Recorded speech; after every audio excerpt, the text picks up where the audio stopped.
ವೇದಿಕೆಯನ್ನು ಸ್ವೀಕರಿಸಿದ ತಮಗೆಲ್ಲರಿಗೂ ವಂದನೆಗಳು. ಕಾಯುವ ದೈವ ನೀನಾದಾಗ ಕಾಡುವವರ ಚಿಂತೆ ನನಗೇಕೆ, ಅಣು ಅಣುವಿನಲ್ಲಿ ನೀನಿರುವಾಗ ಅಲ್ಪಮತಿಯರ ಚಿಂತೆ ನಮಗೇಕೆ ಭಗವಂತ ಎನ್ನುವ ಭಕ್ತಿಯ ಉಕ್ತಿಯಂತೆ ಪ್ರಾರ್ಥನೆಗಾಗಿ ಶಾಲಾ ವಿದ್ಯಾರ್ಥಿನಿಯರ ತಂಡ.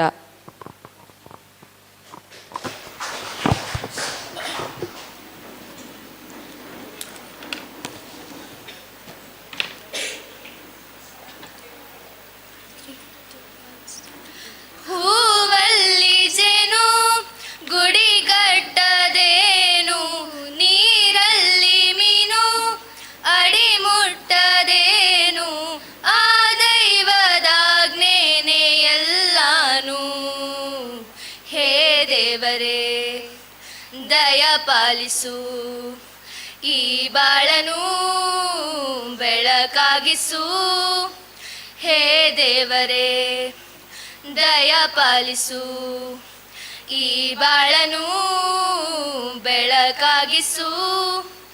ನಾಳೆಗಳ ದಾರಿಯಲ್ಲಿ ನಂಬಿಕೆಯ ನೆಲೆಯಾಗಿರಿಸು, ಮುನ್ನಡೆಸು ಕೈ ಹಿಡಿದು ನಾವಾಡೋ ಪದ ಪದದಲ್ಲೂ ಸಂಚರಿಸು. ಹೂವಲ್ಲಿ ಜೇನು ಗುಡಿ ಕಟ್ಟದೇನು, ನೀರಲ್ಲಿ ಮೀನು ಅಡಿ ಮುಟ್ಟದೇನು, ಆ ದೈವದಾಜ್ಞೆನೇ ಎಲ್ಲಾನು.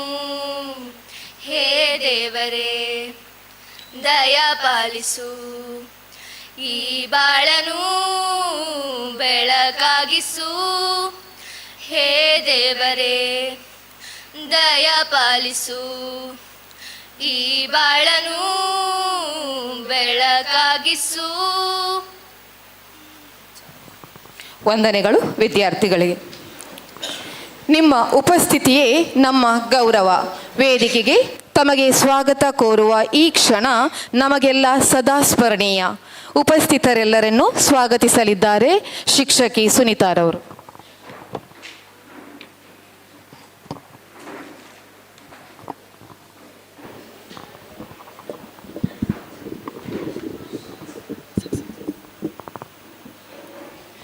ಎಲ್ಲರಿಗೂ ಶುಭ ಮುಂಜಾನೆ. ಇಂದು ನಾವು ಶೈಕ್ಷಣಿಕ ವರ್ಷ 2025-26ನೇ ಸಾಲಿನ ಶಿಕ್ಷಕ ರಕ್ಷಕ ಸಂಘದ ವಾರ್ಷಿಕ ಮಹಾಸಭೆಯಲ್ಲಿ ಹಾಜರಿದ್ದೇವೆ. ನೆರೆದಿರುವ ಎಲ್ಲ ಅತಿಥಿ ಅಭ್ಯಾಗತರನ್ನು ಸ್ವಾಗತಿಸುವುದು ನನ್ನ ಆದ್ಯ ಕರ್ತವ್ಯ. ಜನರಿಗೆ ದಿನನಿತ್ಯದ ವಿಚಾರಗಳನ್ನು ಮನೆಗೆ ತಲುಪಿಸುವಂತಹ ಮತ್ತು ಒಳ್ಳೆಯ ಮನೋರಂಜನಾ ಕಾರ್ಯಕ್ರಮಗಳನ್ನು ನೀಡುವ ಒಂದು ಮಾಧ್ಯಮ ಡೈಜಿ ವರ್ಲ್ಡ್. ಇಂದು ಇದರ ಸಂಸ್ಥಾಪಕರು ಹಾಗೂ ಮಾಲಕರಾದ ವಾಲ್ಟರ್ ನಂದಳಿಕೆ ಸರ್ ನಮ್ಮ ಇಂದಿನ ಸಭೆಗೆ ಸಂಪನ್ಮೂಲ ವ್ಯಕ್ತಿಯಾಗಿ ಆಗಮಿಸಿರುವುದು ನಮಗೆ ಹೆಮ್ಮೆಯ ಸಂಗತಿ. ಸರ್, ತಮ್ಮನ್ನು ನಮ್ಮ ಸಂಸ್ಥೆ ಹಾಗೂ ಶಾಲಾ ಆಡಳಿತ ಮಂಡಳಿ ಹಾಗೂ ಎಲ್ಲರ ಪರವಾಗಿ ಹಾರ್ದಿಕವಾಗಿ ಈ ಸಭೆಗೆ ಸ್ವಾಗತಿಸುತ್ತಿದ್ದೇನೆ. ಇವರಿಗೆ ವಿದ್ಯಾರ್ಥಿ ದಾನಿಶ್ ಹೂವನ್ನಿತ್ತು ಸ್ವಾಗತಿಸಬೇಕಾಗಿ ವಿನಂತಿ. ನಮ್ಮ ಸಂಸ್ಥೆಯ ಅಧ್ಯಕ್ಷರು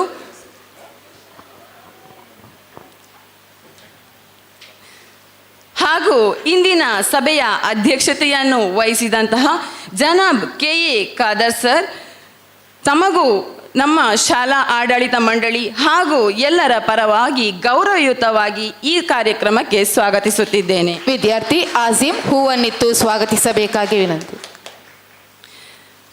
ನಮ್ಮ ಸಂಸ್ಥೆಯ ಸಂಚಾಲಕರಾದ MA ಹನೀಫ್ ಸರ್ ಇಂದು ನಮ್ಮ ಸಭೆಯಲ್ಲಿ ಹಾಜರಿದ್ದಾರೆ.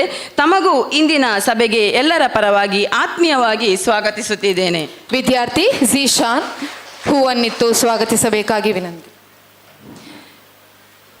ಕೆಲ ಸಮಯಗಳ ಕಾಲ ನಮ್ಮ ಸಂಸ್ಥೆಯಲ್ಲಿ ಸಹ ಶಿಕ್ಷಕಿಯಾಗಿ ಕಾರ್ಯನಿರ್ವಹಿಸಿ ಈಗ ಮಂಗಳೂರು ಮಹಾನಗರ ಪಾಲಿಕೆಯ ಸದಸ್ಯರಾಗಿ ಕಾರ್ಯನಿರ್ವಹಿಸುತ್ತಿರುವ ಶ್ರೀಮತಿ ಲಕ್ಷ್ಮೀ ಶೇಖರ್ ದೇವಾಡಿಗರವರು ಈ ಸಭೆಯಲ್ಲಿ ಹಾಜರಿದ್ದಾರೆ. ಮೇಡಮ್, ತಮ್ಮನ್ನು ನಮ್ಮ ಶಾಲಾ ಆಡಳಿತ ಮಂಡಳಿ ಹಾಗೂ ಎಲ್ಲರ ಪರವಾಗಿ ಈ ಕಾರ್ಯಕ್ರಮಕ್ಕೆ ಆತ್ಮೀಯವಾಗಿ ಸ್ವಾಗತಿಸುತ್ತೇವೆ. ಇವರಿಗೆ ವಿದ್ಯಾರ್ಥಿ ದರ್ಶಿತ್ ಹೂವನ್ನಿತ್ತು ಸ್ವಾಗತಿಸಲಿದ್ದಾರೆ. ನಮ್ಮ ಎಲ್ಲ ಕೆಲಸ ಕಾರ್ಯಗಳಿಗೆ ಮಾರ್ಗದರ್ಶನವನ್ನು ನೀಡುತ್ತಿರುವ ನಮ್ಮ ಶಾಲೆಯ ಮುಖ್ಯ ಶಿಕ್ಷಕಿ ಶ್ರೀಮತಿ ಶಶಿಕಲಾ ಮೇಡಮ್ ತಮಗೂ ನಮ್ಮ ಈ ಮಹಾಸಭೆಗೆ ಆತ್ಮಿಕವಾಗಿ ಸ್ವಾಗತವನ್ನು ಬಯಸುತ್ತೇನೆ. ವಿದ್ಯಾರ್ಥಿ ಪ್ರಜ್ವಲ್ ಹೂವನ್ನಿತ್ತು ಸ್ವಾಗತಿಸಬೇಕಾಗಿ ವಿನಂತಿ. ನಮ್ಮ ಸಂಸ್ಥೆಯ ಕಾರ್ಯದರ್ಶಿಯಾದ ಶೇಖ್ ಅಹಮದ್ ಸರ್ ಕೂಡ ನಮ್ಮ ಸಭೆಯಲ್ಲಿ ಉಪಸ್ಥಿತರಿದ್ದಾರೆ. ಸರ್, ತಮ್ಮನ್ನು ಈ ಸಭೆಗೆ ಎಲ್ಲರ ಪರವಾಗಿ ಆತ್ಮೀಯವಾಗಿ ಸ್ವಾಗತಿಸುತ್ತಿದ್ದೇನೆ. ವಿದ್ಯಾರ್ಥಿ ಭರತೇಶ್ ಇವರನ್ನು ಸ್ವಾಗತಿಸಬೇಕಾಗಿ ವಿನಂತಿ. ನಮ್ಮ ಸಂಸ್ಥೆಯ ಮಾಜಿ ಸಂಚಾಲಕರಾದ ಮೊಹಮ್ಮದ್ ಅಲಿ ಸರ್ ಅವರು ಕೂಡ ಇಂದಿನ ಸಭೆಯಲ್ಲಿ ಉಪಸ್ಥಿತರಿದ್ದಾರೆ. ಸರ್, ತಮ್ಮನ್ನು ಈ ಸಭೆಗೆ ಆತ್ಮೀಯವಾಗಿ ಸ್ವಾಗತಿಸುತ್ತಿದ್ದೇನೆ. ಇವರಿಗೆ ವಿದ್ಯಾರ್ಥಿ ಸಲ್ಮಾನ್ ಹೂವನ್ನಿತ್ತು ಸ್ವಾಗತಿಸಬೇಕಾಗಿ ವಿನಂತಿ. ನಮ್ಮ ಸಂಸ್ಥೆಯ ಪದಾಧಿಕಾರಿಯಾದಂತಹ ದಿಲೀಪ್ ಸರ್ ಕೂಡ ನಮ್ಮ ವೇದಿಕೆಯಲ್ಲಿ ಹಾಜರಿದ್ದಾರೆ. ಸರ್, ತಮ್ಮನ್ನು ಈ ಸಭೆಗೆ ಆತ್ಮೀಯವಾಗಿ ಸ್ವಾಗತಿಸುತ್ತಿದ್ದೇನೆ. ವಿದ್ಯಾರ್ಥಿ ದಾನಿಶ್ ಇವರಿಗೆ ಹೂವನ್ನಿತ್ತು ಸ್ವಾಗತಿಸಬೇಕಾಗಿ ವಿನಂತಿ. ಪೋಷಕರು ಮತ್ತು ಶಿಕ್ಷಕರ ನಡುವಿನ ಬಾಂಧವ್ಯವನ್ನು ಬೆಸೆಯುವಲ್ಲಿ ಶಿಕ್ಷಕ ರಕ್ಷಕ ಸಂಘವು ಮಹತ್ವದ ಪಾತ್ರವನ್ನು ವಹಿಸುತ್ತದೆ. ಇಂದು ಅದರ ಅಧ್ಯಕ್ಷರಾದ ಶ್ರೀಮತಿ ಸೌಮ್ಯರವರು ನಮ್ಮ ಕಾರ್ಯಕ್ರಮದಲ್ಲಿ ಉಪಸ್ಥಿತರಾಗಿದ್ದಾರೆ. ಮೇಡಮ್, ತಮ್ಮನ್ನು ಈ ಕಾರ್ಯಕ್ರಮಕ್ಕೆ ಆತ್ಮೀಯವಾಗಿ ಸ್ವಾಗತಿಸುತ್ತಿದ್ದೇನೆ. ವಿದ್ಯಾರ್ಥಿ ಆಜಿಮ್ ಇವರು ಹೂವನ್ನಿತ್ತು ಸ್ವಾಗತಿಸಬೇಕಾಗಿ ವಿನಂತಿ. ಇಂದಿನ ನಮ್ಮ ಮಹಾಸಭೆಗೆ ಆಗಮಿಸಿದಂತಹ ಎಲ್ಲ ಶಾಲಾ ಆಡಳಿತ ಮಂಡಳಿಯ ಪದಾಧಿಕಾರಿಗಳನ್ನು ಕಾರ್ಯಕ್ರಮಕ್ಕೆ ಹಾರ್ದಿಕವಾಗಿ ಸ್ವಾಗತಿಸುತ್ತಿದ್ದೇನೆ. ಅಂತಿಮವಾಗಿ ಇಂದಿನ ಸಮಾರಂಭಕ್ಕೆ ಆಗಮಿಸಿದಂತಹ ಶಿಕ್ಷಕ ರಕ್ಷಕ ಸಂಘದ ಎಲ್ಲ ಪದಾಧಿಕಾರಿಗಳನ್ನು, ಪೋಷಕರನ್ನು, ಶಿಕ್ಷಕರನ್ನು, ಶಿಕ್ಷಕೇತರ ಸಿಬ್ಬಂದಿ ವರ್ಗದವರನ್ನು, ಮಕ್ಕಳನ್ನು ಪ್ರೀತಿಪೂರ್ವಕವಾಗಿ ಸ್ವಾಗತಿಸುತ್ತಾ ನನ್ನ ಮಾತಿಗೆ ಪೂರ್ಣ ವಿರಾಮವನ್ನು ನೀಡುತ್ತೇನೆ. ವಂದನೆಗಳು. ಎಲ್ಲರನ್ನು ಆತ್ಮೀಯವಾಗಿ ಸ್ವಾಗತಿಸಿದ ಶಿಕ್ಷಕಿ ಸುನೀತಾರವರಿಗೆ ಧನ್ಯವಾದಗಳು ಮೇಡಮ್. ದಶಕದ ಹಿಂದೆ ಪುಟ್ಟ ಹೆಜ್ಜೆಯೊಂದಿಗೆ ಸಾಗಿದ ಈ ಸಂಸ್ಥೆ ಒಂದೊಂದು ಮೆಟ್ಟಿಲನ್ನು ಏರುತ್ತಾ ಸಾರ್ಥಕತೆಯನ್ನು ಪಡೆಯುವಲ್ಲಿ SSLCಯಲ್ಲಿ 621 ಅಂಕ ಪಡೆದ ದಾಖಲೆಯೊಂದಿಗೆ ಸತತ 11ನೇ ಬಾರಿ SSLCಯಲ್ಲಿ 614 ಅಂಕವನ್ನು ಪಡೆದು 100% ಫಲಿತಾಂಶ ದೊರೆತಿರುವುದಕ್ಕೆ ದಕ್ಷ ಆಡಳಿತ ಮಂಡಳಿ, ಶಾಲಾ ಮುಖ್ಯೋಪಾಧ್ಯಾಯಿನಿಯವರ ಶ್ರಮ, ಸಿಬ್ಬಂದಿ ವರ್ಗದ ಅವಿರತ ಸೇವೆಯ ಫಲದಿಂದ ಈ ಶಿಕ್ಷಣ ಸಂಸ್ಥೆಯು ಇಂದು ಪ್ರತಿಷ್ಠಿತ ಸಂಸ್ಥೆಯಾಗಿ ರೂಪುಗೊಂಡು ಇತರ ವಿದ್ಯಾಸಂಸ್ಥೆಗಳಿಗೆ ಮಾದರಿಯಾಗಿ ನಿಂತಿರುವುದು ನಿಜಕ್ಕೂ ನಮಗೆಲ್ಲ ಹೆಮ್ಮೆ ಎನಿಸುತ್ತಿದೆ. ಪ್ರಸ್ತುತ ಸಾಲಿನಲ್ಲಿ SSLCಯಲ್ಲಿ ಪ್ರಥಮ ಸ್ಥಾನವನ್ನು ಪಡೆದಂತಹ 614 ಅಂಕಗಳನ್ನು ಪಡೆದು ಶಾಲೆಗೆ ಪ್ರಥಮ ಸ್ಥಾನವನ್ನು ಪಡೆದಂತಹ ವಿದ್ಯಾರ್ಥಿ ಮೋಹಿತ್ ಇವರನ್ನೀಗ ಗೌರವಿಸುವ ಸಮಯ. ಇಂದಿನ ಮುಖ್ಯ ಅತಿಥಿ ವಾಲ್ಟರ್ ನಂದಳಿಕೆಯವರು ಇವರನ್ನು ಗೌರವಿಸಬೇಕಾಗಿ ವಿನಂತಿ.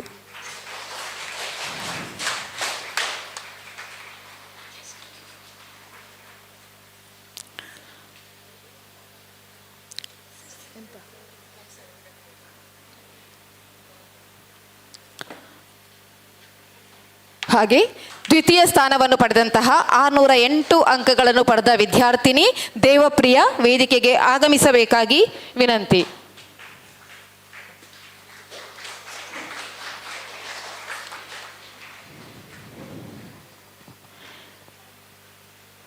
ಈ ಸಂಸ್ಥೆಯ ಜ್ಞಾನದ ಗೂಡಲ್ಲಿ ವಿಹರಿಸಿ ನೂರಾರು ಕನಸುಗಳನ್ನು ಹೊತ್ತು ತಮ್ಮ ಭವಿಷ್ಯವನ್ನು ರೂಪಿಸಿಕೊಳ್ಳಲು ಮುಂದಡಿ ಇಡುತ್ತಿರುವ ತಮ್ಮ ಬದುಕು ಉಜ್ವಲವಾಗಲಿ ಎಂದು ಈ ಸಂಸ್ಥೆಯು ನಿಮಗೆ ಶುಭ ಹಾರೈಸುತ್ತೆ. ಧನ್ಯವಾದಗಳು ಸರ್. ತಮಗೂ ಕೂಡ. ನಮ್ಮ ಇಂದಿನ ಸಭೆಗೆ ಸಂಪನ್ಮೂಲ ವ್ಯಕ್ತಿಯಾಗಿ ಆಗಮಿಸಿರುವವರು ಈಗಾಗಲೇ ಗೊತ್ತಿರುವಂತೆ ಕಲೆಯನ್ನೇ ವೇದಿಕೆಗೆ ತಂದು ಮಾಧ್ಯಮ ಲೋಕಕ್ಕೆ ಹೊಸ ಚಿತ್ತಾರವನ್ನು ಮೂಡಿಸಲು ದೂರದರ್ಶನದಲ್ಲಿ ಪ್ರಸಾರಗೊಳ್ಳುತ್ತಿರುವ ದೈಜಿ ವರ್ಲ್ಡ್ ವಾಹಿನಿಯನ್ನು ಹುಟ್ಟುಹಾಕಿ ಇಂದು ಯಶಸ್ಸಿನ ಮೆಟ್ಟಿಲನ್ನು ಏರಿ ಅಗ್ರಪಂಕ್ತಿಯ ವಾಹಿನಿಯಾಗಿ ಜನಜನಿತವಾಗುವಲ್ಲಿ ಕಾರಣರಾದವರು ಇದರ ಸ್ಥಾಪಕರು ಹಾಗೂ ಆಡಳಿತ ನಿರ್ದೇಶಕರಾಗಿರುವ ಶ್ರೀಯುತ ವಾಲ್ಟರ್ ನಂದಳಿಕೆ ಇವರು. ಈ ವಾಹಿನಿಯಲ್ಲಿ ಕರ್ತವ್ಯ ನಿರ್ವಹಿಸುವ ಹಲವಾರು ಕೆಲಸಗಾರರಿಗೆ ನೆಲೆ ನೀಡಿದ್ದಾರಲ್ಲದೆ ಸಮಾಜದಲ್ಲಿ ಕೆಳಸ್ತರದಲ್ಲಿರುವ 1200 ಕುಟುಂಬಗಳಿಗೆ ಆಶ್ರಯ, ಆರ್ಥಿಕ ಸಹಾಯ, ಸಂಘ ಸಂಸ್ಥೆಗಳಿಗೆ ಹಣಕಾಸಿನ ನೆರವು, ಬಡ ವಿದ್ಯಾರ್ಥಿಗಳ ಉನ್ನತ ಶಿಕ್ಷಣಕ್ಕೆ ಬೆಳಕಾದ ಅಸಾಮಾನ್ಯ ವ್ಯಕ್ತಿ. ಕಳೆದ 4-5 ವರ್ಷಗಳಿಂದ ಪ್ರತಿ ಭಾನುವಾರ ರಾತ್ರಿ ಪ್ರಸಾರವಾಗುವ ಪ್ರೈವೇಟ್ ಚಾಲೆಂಜ್ ಎಂಬ ಕಾಮಿಡಿ ಶೋ ಇಂದು ಕರಾವಳಿ ಮಾತ್ರವಲ್ಲದೆ ರಾಜ್ಯ ವಿದೇಶಗಳಲ್ಲಿ ನೆಲೆಸಿರುವ ಕರಾವಳಿಗರು ಟಿವಿ ಟಿವಿ ಮುಂದೆ ಕುಳಿತುಕೊಳ್ಳುವಂತೆ ಮಾಡಿರುವುದು ಇವರ ವಾಕ್ಚಾತುರ್ಯ, ನಟನಾ ಕೌಶಲ್ಯಕ್ಕೆ ಹಿಡಿದ ಕೈಗನ್ನಡಿ. ಪತ್ರಕರ್ತರಾಗಿ, ಟಿವಿ ನಿರೂಪಕರಾಗಿ, ಪ್ರೇರಕ ಭಾಷಣಕಾರರಾಗಿ ಲಕ್ಷಾಂತರ ಅಭಿಮಾನಿ ಬಳಗವನ್ನು ಹೊಂದಿರುವ ಇವರಿಗೆ ಹಲವಾರು ಜಿಲ್ಲಾ, ರಾಜ್ಯ, ರಾಷ್ಟ್ರ ಹಾಗೂ ಅಂತಾರಾಷ್ಟ್ರೀಯ ಪ್ರಶಸ್ತಿಗಳು ದೊರಕಿದುದಲ್ಲದೆ ಇತ್ತೀಚೆಗೆ ನ್ಯೂಸ್ 18 ವಾಹಿನಿಯ ಕರಾವಳಿ ರತ್ನ ಎಂಬ ಪ್ರಶಸ್ತಿ ನೀಡಿ ಗೌರವಿಸಿರುವುದು ಇವರ ಸಾಧನೆಗೆ ಸಂದ ಗೌರವ ಎನ್ನಬಹುದು. ಸರ್, ನಾವೆಲ್ಲರೂ ಎದುರು ನೋಡುತ್ತಿರುವ ಈ ಕ್ಷಣ ನಿಮಗಾಗಿ.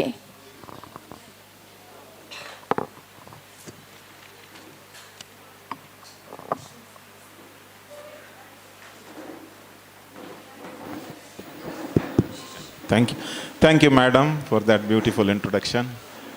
ವೇದಿಕೆಯಲ್ಲಿರುವ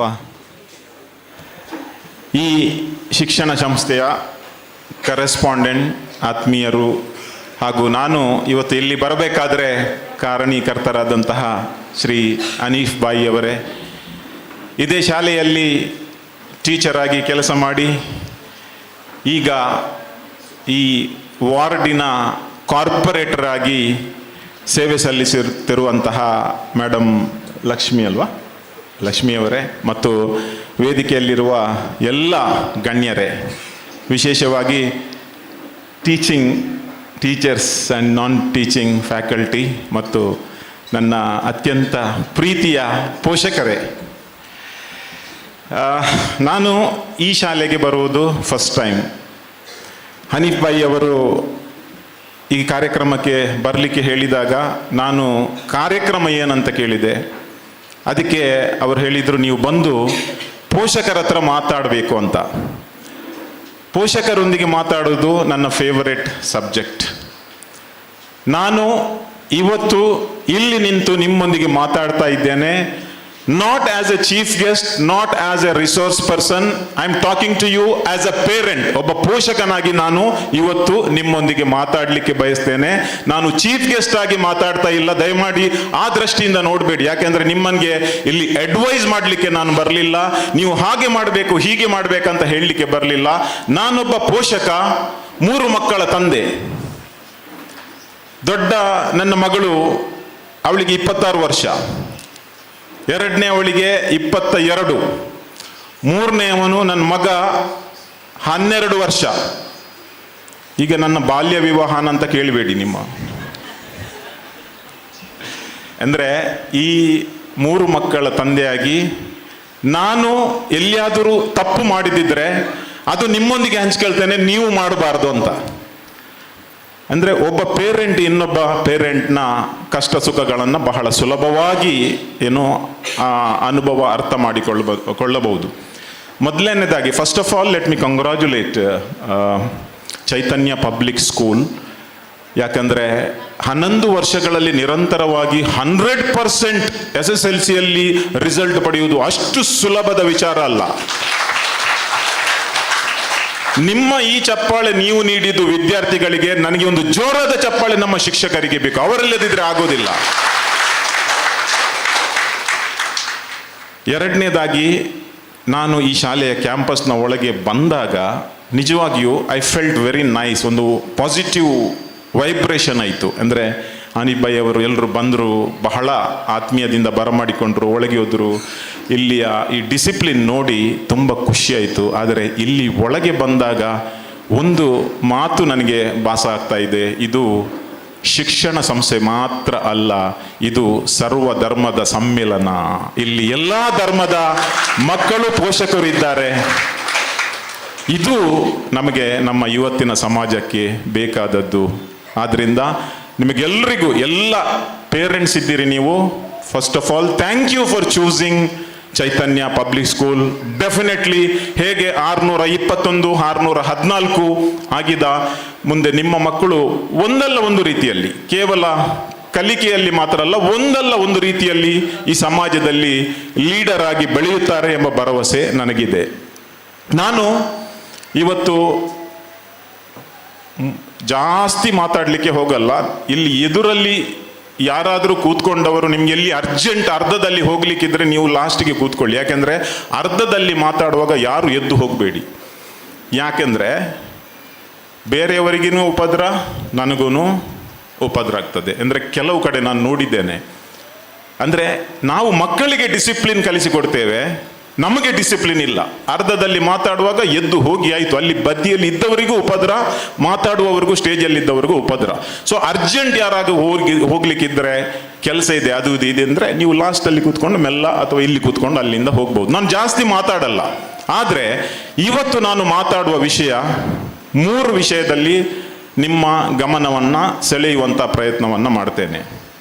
ಮೊದಲು, ಇವತ್ತಿನ ಪೇರೆಂಟ್ಸ್, ಇವತ್ತಿನ ಪೋಷಕರು ಫೇಸ್ ಮಾಡುವಂತಹ ಚಾಲೆಂಜಸ್ ಏನಿದೆ ಅದು ಬಹಳ ಇಂಪಾರ್ಟೆಂಟ್. ನಮ್ಮ ಟೈಮಿಗೆ ನಾವು ಕಂಪೇರ್ ಮಾಡಿದರೆ, ಅಂದರೆ 35 ಇಯರ್ಸ್ನ ಬ್ಯಾಕ್ ಹೋದರೆ, ಆವತ್ತು ನಮಗೆ ಏನು ಫೆಸಿಲಿಟಿ ಇತ್ತು, ಇವತ್ತು ಅದರ 10 ಪಟ್ಟು ಫೆಸಿಲಿಟಿ ಇದೆ. ಆದರೆ ನಮ್ಮ ಪೇರೆಂಟ್ಸ್ ನಮ್ಮ ಮಕ್ಕಳಿಗೆ ನಮ್ಮ ಟೈಮಲ್ಲಿ ಹಾಗೆ ಇರಲಿಲ್ಲ ಅಲ್ವಾ? ಎಂಕಲ್ನ ಟೈಮ್ ಡಂಚ ಇತ್ತು ಜಿ. ನನಗೆ 16 ವರ್ಷ ಪ್ರಾಯ ಆಗುವವರೆಗೆ ನಮ್ಮ ಮನೆಯಲ್ಲಿ ಎಲೆಕ್ಟ್ರಿಸಿಟಿ ಇರಲಿಲ್ಲ. 10ನೇ ಕ್ಲಾಸಿನ ತನಕ ನಡ್ಕೊಂಡು ಹೋಗ್ತಿದ್ದೆ, ಡಿಗ್ರಿಯವರೆಗೆ ಸೈಕಲಲ್ಲಿ ಹೋಗ್ತಿದ್ದೆ. ಈಗ ನನ್ನ ಮಗನಿಗೆ ಹೇಳಲಿಕ್ಕೆ ಆಗ್ತದ ಈ ಸೈಕಲ್ ಹೋಗೋಣದು? ಆಗೋದಿಲ್ಲ. ಅಂದಿಗೆ ಅದೇ ಸುಖ, ಇಂದಿಗೆ ಇದೇ ಸುಖ. ಸೊ ಯಾವತ್ತು ಕೂಡ ಹಾಗೆ ಹೆದರಿಸಿ ಅವರ ಹತ್ರ ಏನು ಬುದ್ಧಿವಾದ ಹೇಳಲಿಕ್ಕೆ ಹೋಗಬೇಡಿ. ನಿಮಗೆ ಹೇಳಲಿಕ್ಕಿದ್ರೆ ನಮ್ಮ ಕಾಲದಲ್ಲಿ ಇದು ಇರಲಿಲ್ಲ, ಹಾಗೆ ಇತ್ತು, ಈಗ ನಿನಗೆ ಇದು ಇದೆ ಅಂತ ಹೇಳಿದರೆ ಮಕ್ಕಳಿಗೆ ಕರೆಕ್ಟಾಗಿ ಅರ್ಥ ಆಗುತ್ತೆ. ಒಂದು, ಇವತ್ತಿನ ಚಾಲೆಂಜಸ್ನ ಬಗ್ಗೆ ಮಾತಾಡ್ತೇನೆ. ಸೆಕೆಂಡ್, ನಾವು ಪೋಷಕರು ಫೇಸ್ ಮಾಡುವಂತಹ ಅಥವಾ ನಾವು ಮಾಡುವಂತಹ ಮಿಸ್ಟೇಕ್ಸ್, ಕಾಮನ್ ಮಿಸ್ಟೇಕ್ಸ್ ಅಂತ ಹೇಳ್ತೇವೆ, ಸಾಮಾನ್ಯ ತಪ್ಪುಗಳು, ನಮಗೆ ಅರಿವಿಲ್ಲದೆ ಅಥವಾ ಆಕ್ಸಿಡೆಂಟಲಿ ಮಾಡುವಂತಹ ತಪ್ಪುಗಳನ್ನು ನಾನು ಹೇಳ್ತೇನೆ, ಮತ್ತು ಈ ತಪ್ಪುಗಳನ್ನು ಹೇಗೆ ಅವಾಯ್ಡ್ ಮಾಡಬಹುದು. ಈ 3 ವಿಷಯವನ್ನು ನಿಮ್ಮ ಮನಸ್ಸಿನಲ್ಲಿ ಗಮನದಲ್ಲಿ ಇಟ್ಟರೆ KG1 ನಿಂದ KG10 ವರೆಗೆ, KG1 ನಿಂದ ಕ್ಲಾಸ್ 10 ವರೆಗೆ ಎಲ್ಲ ಪೇರೆಂಟ್ಸ್ ಅದನ್ನು ಚೆನ್ನಾಗಿ ನೆನಪಿಟ್ಟು ಮುನ್ನಡೆದ್ರೆ, ನಾನು ಹೇಳ್ತೇನೆ ನಿಮ್ದು 70% ಮಕ್ಕಳನ್ನು ನೋಡುವ ಪೇರೆಂಟಿಂಗ್ ಪ್ರಾಬ್ಲಮ್ ಸಾಲ್ವ್ ಆಗ್ತದೆ. ನಾನು ಗ್ಯಾರಂಟಿ ಕೊಡ್ತೇನೆ. The first thing, the challenges, ನಾವು ಫೇಸ್ ಮಾಡುವ ಇವತ್ತಿನ ಕಾಲದ ಆ ಚಾಲೆಂಜಸ್ ಏನೆಂದರೆ technology, in other words mobile. ಪ್ರತಿಯೊಬ್ಬ ಪೇರೆಂಟಿಗೂ ಇವತ್ತು ಟೆನ್ಷನ್ ಇರುವುದು ಮೊಬೈಲ್ ಫೋನ್ನ ಮೇಲೆ. ಯಾರು ಕೂಡ ಇಲ್ಲಿ ಬಂದು ಮಾತಾಡಲಿ, ಮಕ್ಕಳ ಬಗ್ಗೆ, ಪೇರೆಂಟ್ಸ್ನ ಬಗ್ಗೆ ಮಾತಾಡೋದಾದ್ರೆ ಮೊಬೈಲ್ನ ಬಗ್ಗೆ ಫಸ್ಟ್ ಮಾತಾಡ್ತಾರೆ. ನಾವು ಮಕ್ಕಳಿಗೆ ಮೊಬೈಲ್ ಕೊಡಬಾರ್ದು ಹೇಳ್ತೇವೆ, ನಾವು ನೋಡ್ತೇವೆ. ಆದರೆ ಎಲ್ಲ ಈ ಪ್ರಾಬ್ಲಮ್ ಸ್ಟಾರ್ಟ್ ಆದದ್ದು ಯಾವಾಗ? ಆತ್ಮೀಯರೇ, ಇವತ್ತು ನಿಮಗೆ ಅಚ್ಚರಿಯಾಗಬಹುದು. 2020 ಕೊರೋನಾ ಬರುವುದಕ್ಕಿಂತ ಮುಂಚೆ ನಮ್ಮ ಮಕ್ಕಳಲ್ಲಿ ಡಿಪ್ರೆಷನ್, ಸ್ಟ್ರೆಸ್ ಮತ್ತು ಆಂಗ್ಸೈಟಿನಂತಹ ಒಂದು ಪ್ರಾಬ್ಲಮ್ ಇತ್ತು ಅಂತ ನಿಮಗೆ ಗೊತ್ತಿತ್ತಾ ಯಾರಿಗಾದರೂ? ನಮ್ಮ ಇಡೀ ದೇಶದಲ್ಲಿ ಮಕ್ಕಳಲ್ಲಿ ಸ್ಟ್ರೆಸ್ ಮತ್ತು ಡಿಪ್ರೆಷನ್ ಎಂಬುದು ಕೇವಲ 5% ಮಕ್ಕಳಲ್ಲಿ ಇತ್ತು. ಆ 5% ಹೇಗೆಂದ್ರೆ ಅದು ಜೆನೆಟಿಕ್ ಆಗಿ ಹೆಚ್ಚಾಗಿ ಬರುವುದು, ಜೆನೆಟಿಕ್ ಆಗಿ ಅದನ್ನು ಅವಾಯ್ಡ್ ಮಾಡಲಿಕ್ಕೆ ಆಗುವುದಿಲ್ಲ. ಆದರೆ 2024 ಎಂಡಿಗೆ ಬಂದಂತಹ ಭಾರತದ ಒಂದು ಸರ್ವೆ ಅದು ಬೆಚ್ಚಿ ಬೀಳುವಂತೆ ಮಾಡ್ತದೆ ನಮಗೆ. ಇವತ್ತು 25% ಮಕ್ಕಳಲ್ಲಿ ಡಿಪ್ರೆಷನ್, ಆಂಗ್ಸೈಟಿ ಮತ್ತು ಸ್ಟ್ರೆಸ್ ಇದೆ. 4 ಮಕ್ಕಳಲ್ಲಿ ಒಬ್ಬರಿಗೆ ಸ್ಟ್ರೆಸ್ ಇದೆ, ಆಂಗ್ಸೈಟಿ ಇದೆ, ಡಿಪ್ರೆಷನ್ ಇದೆ. ನಿಮಗೆ ಗೊತ್ತಿರಬಹುದು ಅಥವಾ ಗೊತ್ತಿಲ್ಲದೆಯೂ ಇರಬಹುದು, ಆದರೆ ಮಕ್ಕಳನ್ನು ಸೂಕ್ಷ್ಮವಾಗಿ ಗಮನಿಸಿದರೆ ನಮಗೆ ಅರಿವಾಗ್ತದೆ. ಮೊನ್ನೆ ನಾನು ಈ ಫರಂಗಿಪೇಟೆಯ ಒಳಗೆ ಮನಸ್ವಿನಿ ಅಂತ ಒಂದು ಹಾಸ್ಪಿಟಲ್ ಓಪನ್ ಆಗಿದೆ. ಅದು ಮಂಗಳೂರಿನಲ್ಲಿ first hospital 100% for psychological patients, ಅಂದರೆ ಮೆಂಟಲ್, ಡಿಪ್ರೆಷನ್, ಆಂಗ್ಸೈಟಿ ಈ ಥರದ ಎಲ್ಲ ಪೇಷಂಟ್ಗಳಿಗೆ ಒಂದು ಎಕ್ಸ್ಕ್ಲೂಸಿವ್ ಹಾಸ್ಪಿಟಲ್. ಈ ಮುಂಚೆ ಹಾಸ್ಪಿಟಲ್ನಲ್ಲಿ ಒಂದು ಡಿಪಾರ್ಟ್ಮೆಂಟ್ ಇತ್ತು ಅಲ್ವಾ, ನಮಗೆ ಒಂದು ಹೇಗೆ ಹೃದಯದ ಡಿಪಾರ್ಟ್ಮೆಂಟ್, ಕಿಡ್ನಿ ಡಿಪಾರ್ಟ್ಮೆಂಟ್, ಅದು ಡಿಪಾರ್ಟ್ಮೆಂಟ್. ಈಗ ಫುಲ್ಲು ಮೆಂಟಲ್ ಹೆಲ್ತ್ನ ಕಂಪ್ಲೀಟ್ ಹಾಸ್ಪಿಟಲ್, ದೊಡ್ಡ ಹಾಸ್ಪಿಟಲ್ ಓಪನ್ ಆಗಿದೆ. ಅದರ ಡಾಕ್ಟರ್ ರವೀಶ್ ತುಂಗ ಅಂತ 35 ವರ್ಷಗಳಿಂದ ಮಾನಸಿಕತೆಯ ರೋಗಕ್ಕೆ ಅವರು ಚಿಕಿತ್ಸೆ ನೀಡ್ತಾ ಇದ್ದಾರೆ. 35 ವರ್ಷಗಳ ಎಕ್ಸ್ಪೀರಿಯನ್ಸ್. ಅವರ ಹತ್ರ ನಾನು ದೈಜಿವಲ್ ಟಿವಿಗೆ ಇಂಟರ್ವ್ಯೂ ಮಾಡಲಿಕ್ಕೆ ಹೋಗಿದ್ದೆ. ಅದನ್ನು ಬೇಕಾದರೆ ನೀವು ಯೂಟ್ಯೂಬಲ್ಲಿ ನೋಡಬಹುದು. ಬೇಕಾದರೆ ಡಾಕ್ಟರ್ ರವೀಶ್ ತುಂಗ ದೈಜಿವಲ್ಡ್ ಅಂತ ಹಾಕಿ ಆ ಇಂಟರ್ವ್ಯೂ ಬರ್ತದೆ. ಒಂದೇ ಪ್ರಶ್ನೆ ನಾನು ಕೇಳಿದ್ದು ಅವರ ಹತ್ರ, ಡಾಕ್ಟರ್ 2020 ನಂತರ ಮಕ್ಕಳಲ್ಲಿ ಡಿಪ್ರೆಷನ್ನ ಪ್ರಾಬ್ಲಮ್ಸ್ ಜಾಸ್ತಿ ಆಗ್ತಾ ಹೋಗ್ತಾ ಇವೆ. ಈ ಹಿಂದೆ ಒಂದು ಶಾಲೆಯಲ್ಲಿ 1,000 ಮಕ್ಕಳಿದ್ರೆ ಅವರಿಗೆ ಒಂದೇ ಒಂದು ಸೈಕಾಲಜಿಸ್ಟ್ ಅಥವಾ ಕೌನ್ಸಿಲರ್ ಇರ್ತಿದ್ರು. ಬೇಕಾದ್ರೆ ನೀವು ಚೆಕ್ ಮಾಡಿ. ಈ ಶಾಲೆಯಲ್ಲಿ ನನಗೆ ಗೊತ್ತಿಲ್ಲ, ಸಿಟಿಗೆ ಹೋಗಿ ಒಂದೊಂದು ಶಾಲೆಯಲ್ಲಿ 1-2 ಕೌನ್ಸಿಲರ್ ಇದ್ದದ್ದು 10 ಕೌನ್ಸಿಲರ್ ಇದ್ದಾರೆ. ಕಾರಣ, ಪ್ರತಿ ವರ್ಷ ನಮ್ಮ ಮಕ್ಕಳಲ್ಲಿ ಈ ಡಿಪ್ರೆಷನ್, ಈ ಸ್ಟ್ರೆಸ್, ಈ ಆಂಗ್ಸೈಟಿ ಜಾಸ್ತಿ ಆಗ್ತಾ ಹೋಗ್ತಾ ಇದೆ. ನಾನು ಕೇಳಿದೆ ಕಾರಣ ಏನು? ಅವರು ಒಂದೇ ಮಾತಲ್ಲಿ ಹೇಳಿದರು, ಕೊರೋನಾದ ಮುಂಚೆ ನಾವು ಮಕ್ಕಳಿಗೆ ಮೊಬೈಲ್ ನೋಡಬೇಡ, ಮೊಬೈಲ್ ನೋಡಬೇಡ, ಮೊಬೈಲ್ ನೋಡಬೇಡ, ಮೊಬೈಲ್ ಒಳ್ಳೇದಲ್ಲ, ಮೊಬೈಲ್ ಗಬ್ಬರ್ ಸಿಂಗ್ ಅಂತ ಹೇಳ್ತಿದ್ದೆವು ನಾವು. ಕೊರೋನಾ ಬಂತು, ಲಾಕ್ಡೌನಲ್ಲಿ ಮನೆಯಲ್ಲಿ ಒಳಗೆ ಕೂತ್ಕೊಂಡು ನಾವೇ ಹೇಳಿದೆವು, ಮೊಬೈಲ್ ನೋಡು, ಮೊಬೈಲಲ್ಲಿ ಪಾಠ ಕಲಿ. ಟೀಚರ್ ಪಾಠ ಕಲಿಸ್ತಾರೆ, ಮೊಬೈಲ್ ನೋಡು, ಮೊಬೈಲ್ ನೋಡು, ಮೊಬೈಲ್ ನೋಡು ಅಂತ ನಾವೇ ಹೇಳಿದ್ದು. ಟೀಚರ್ ಹೇಳಿದ್ದು, ಮ್ಯಾನೇಜ್ಮೆಂಟ್ ಹೇಳಿದ್ದು, ಗವರ್ಮೆಂಟ್ ಹೇಳಿದ್ದು. ಅವರದ್ದು ಏನು ತಪ್ಪಿಲ್ಲ. ಮಕ್ಕಳು ಸುಮ್ಮನೆ ಕೂತ್ಕೊಳ್ಳುವ ಬದಲು ಎಜುಕೇಷನ್ ಡಿಪಾರ್ಟ್ಮೆಂಟ್ ಒಂದು ಪರಿಹಾರ ಕಂಡುಕೊಂಡಿತ್ತು ಅಷ್ಟೇ. ಆದರೆ ಅದೇ ಮೊಬೈಲ್ 24 ಗಂಟೆ ನೋಡಿ ಅಂತ ಟೀಚರ್ ಹೇಳಿಲ್ಲ, ಶಾಲೆ ಹೇಳಿಲ್ಲ. ಏನಾಯಿತು ಅಂದರೆ ಮಕ್ಕಳು 3 ಗಂಟೆ 4 ಗಂಟೆ ಮೊಬೈಲಲ್ಲಿ ಪಾಠ ಮಾಡಿದ್ರು, ಪಾಠ ನೋಡಿದ್ರು, ಪಾಠ ಕೇಳಿದ್ರು. ತಂದೆ ತಾಯಿ ಆಚೆ ಹೋದ ನಂತರ ಮೊಬೈಲ್ನ ಓನರ್ ಆಗಿ ಸ್ಟಾರ್ಟ್ ಮಾಡಿದ್ರು. ಫಸ್ಟಿಗೆ ಹ್ಯಾಬಿಟ್ ಆಯಿತು, ಹ್ಯಾಬಿಟ್ ಆಗಿ ಎಡಿಕ್ಟ್ ಆಯಿತು. ಎಡಿಕ್ಟ್ ಆದ ನಂತರ ಈಗ ಮನಸ್ವಿನಿಯಲ್ಲಿ ಡಿಜಿಟಲ್ ಡಿಟಾಕ್ಸ್ ಎಂಬ ಡಿಪಾರ್ಟ್ಮೆಂಟ್ ಇದೆ. ಮಕ್ಕಳನ್ನ ಡಿಜಿಟಲ್ ಡಿಟಾಕ್ಸ್ ಮಾಡುವಂತಹ ಡಿಪಾರ್ಟ್ಮೆಂಟ್ ಇದೆ. Can you believe this? Can you believe?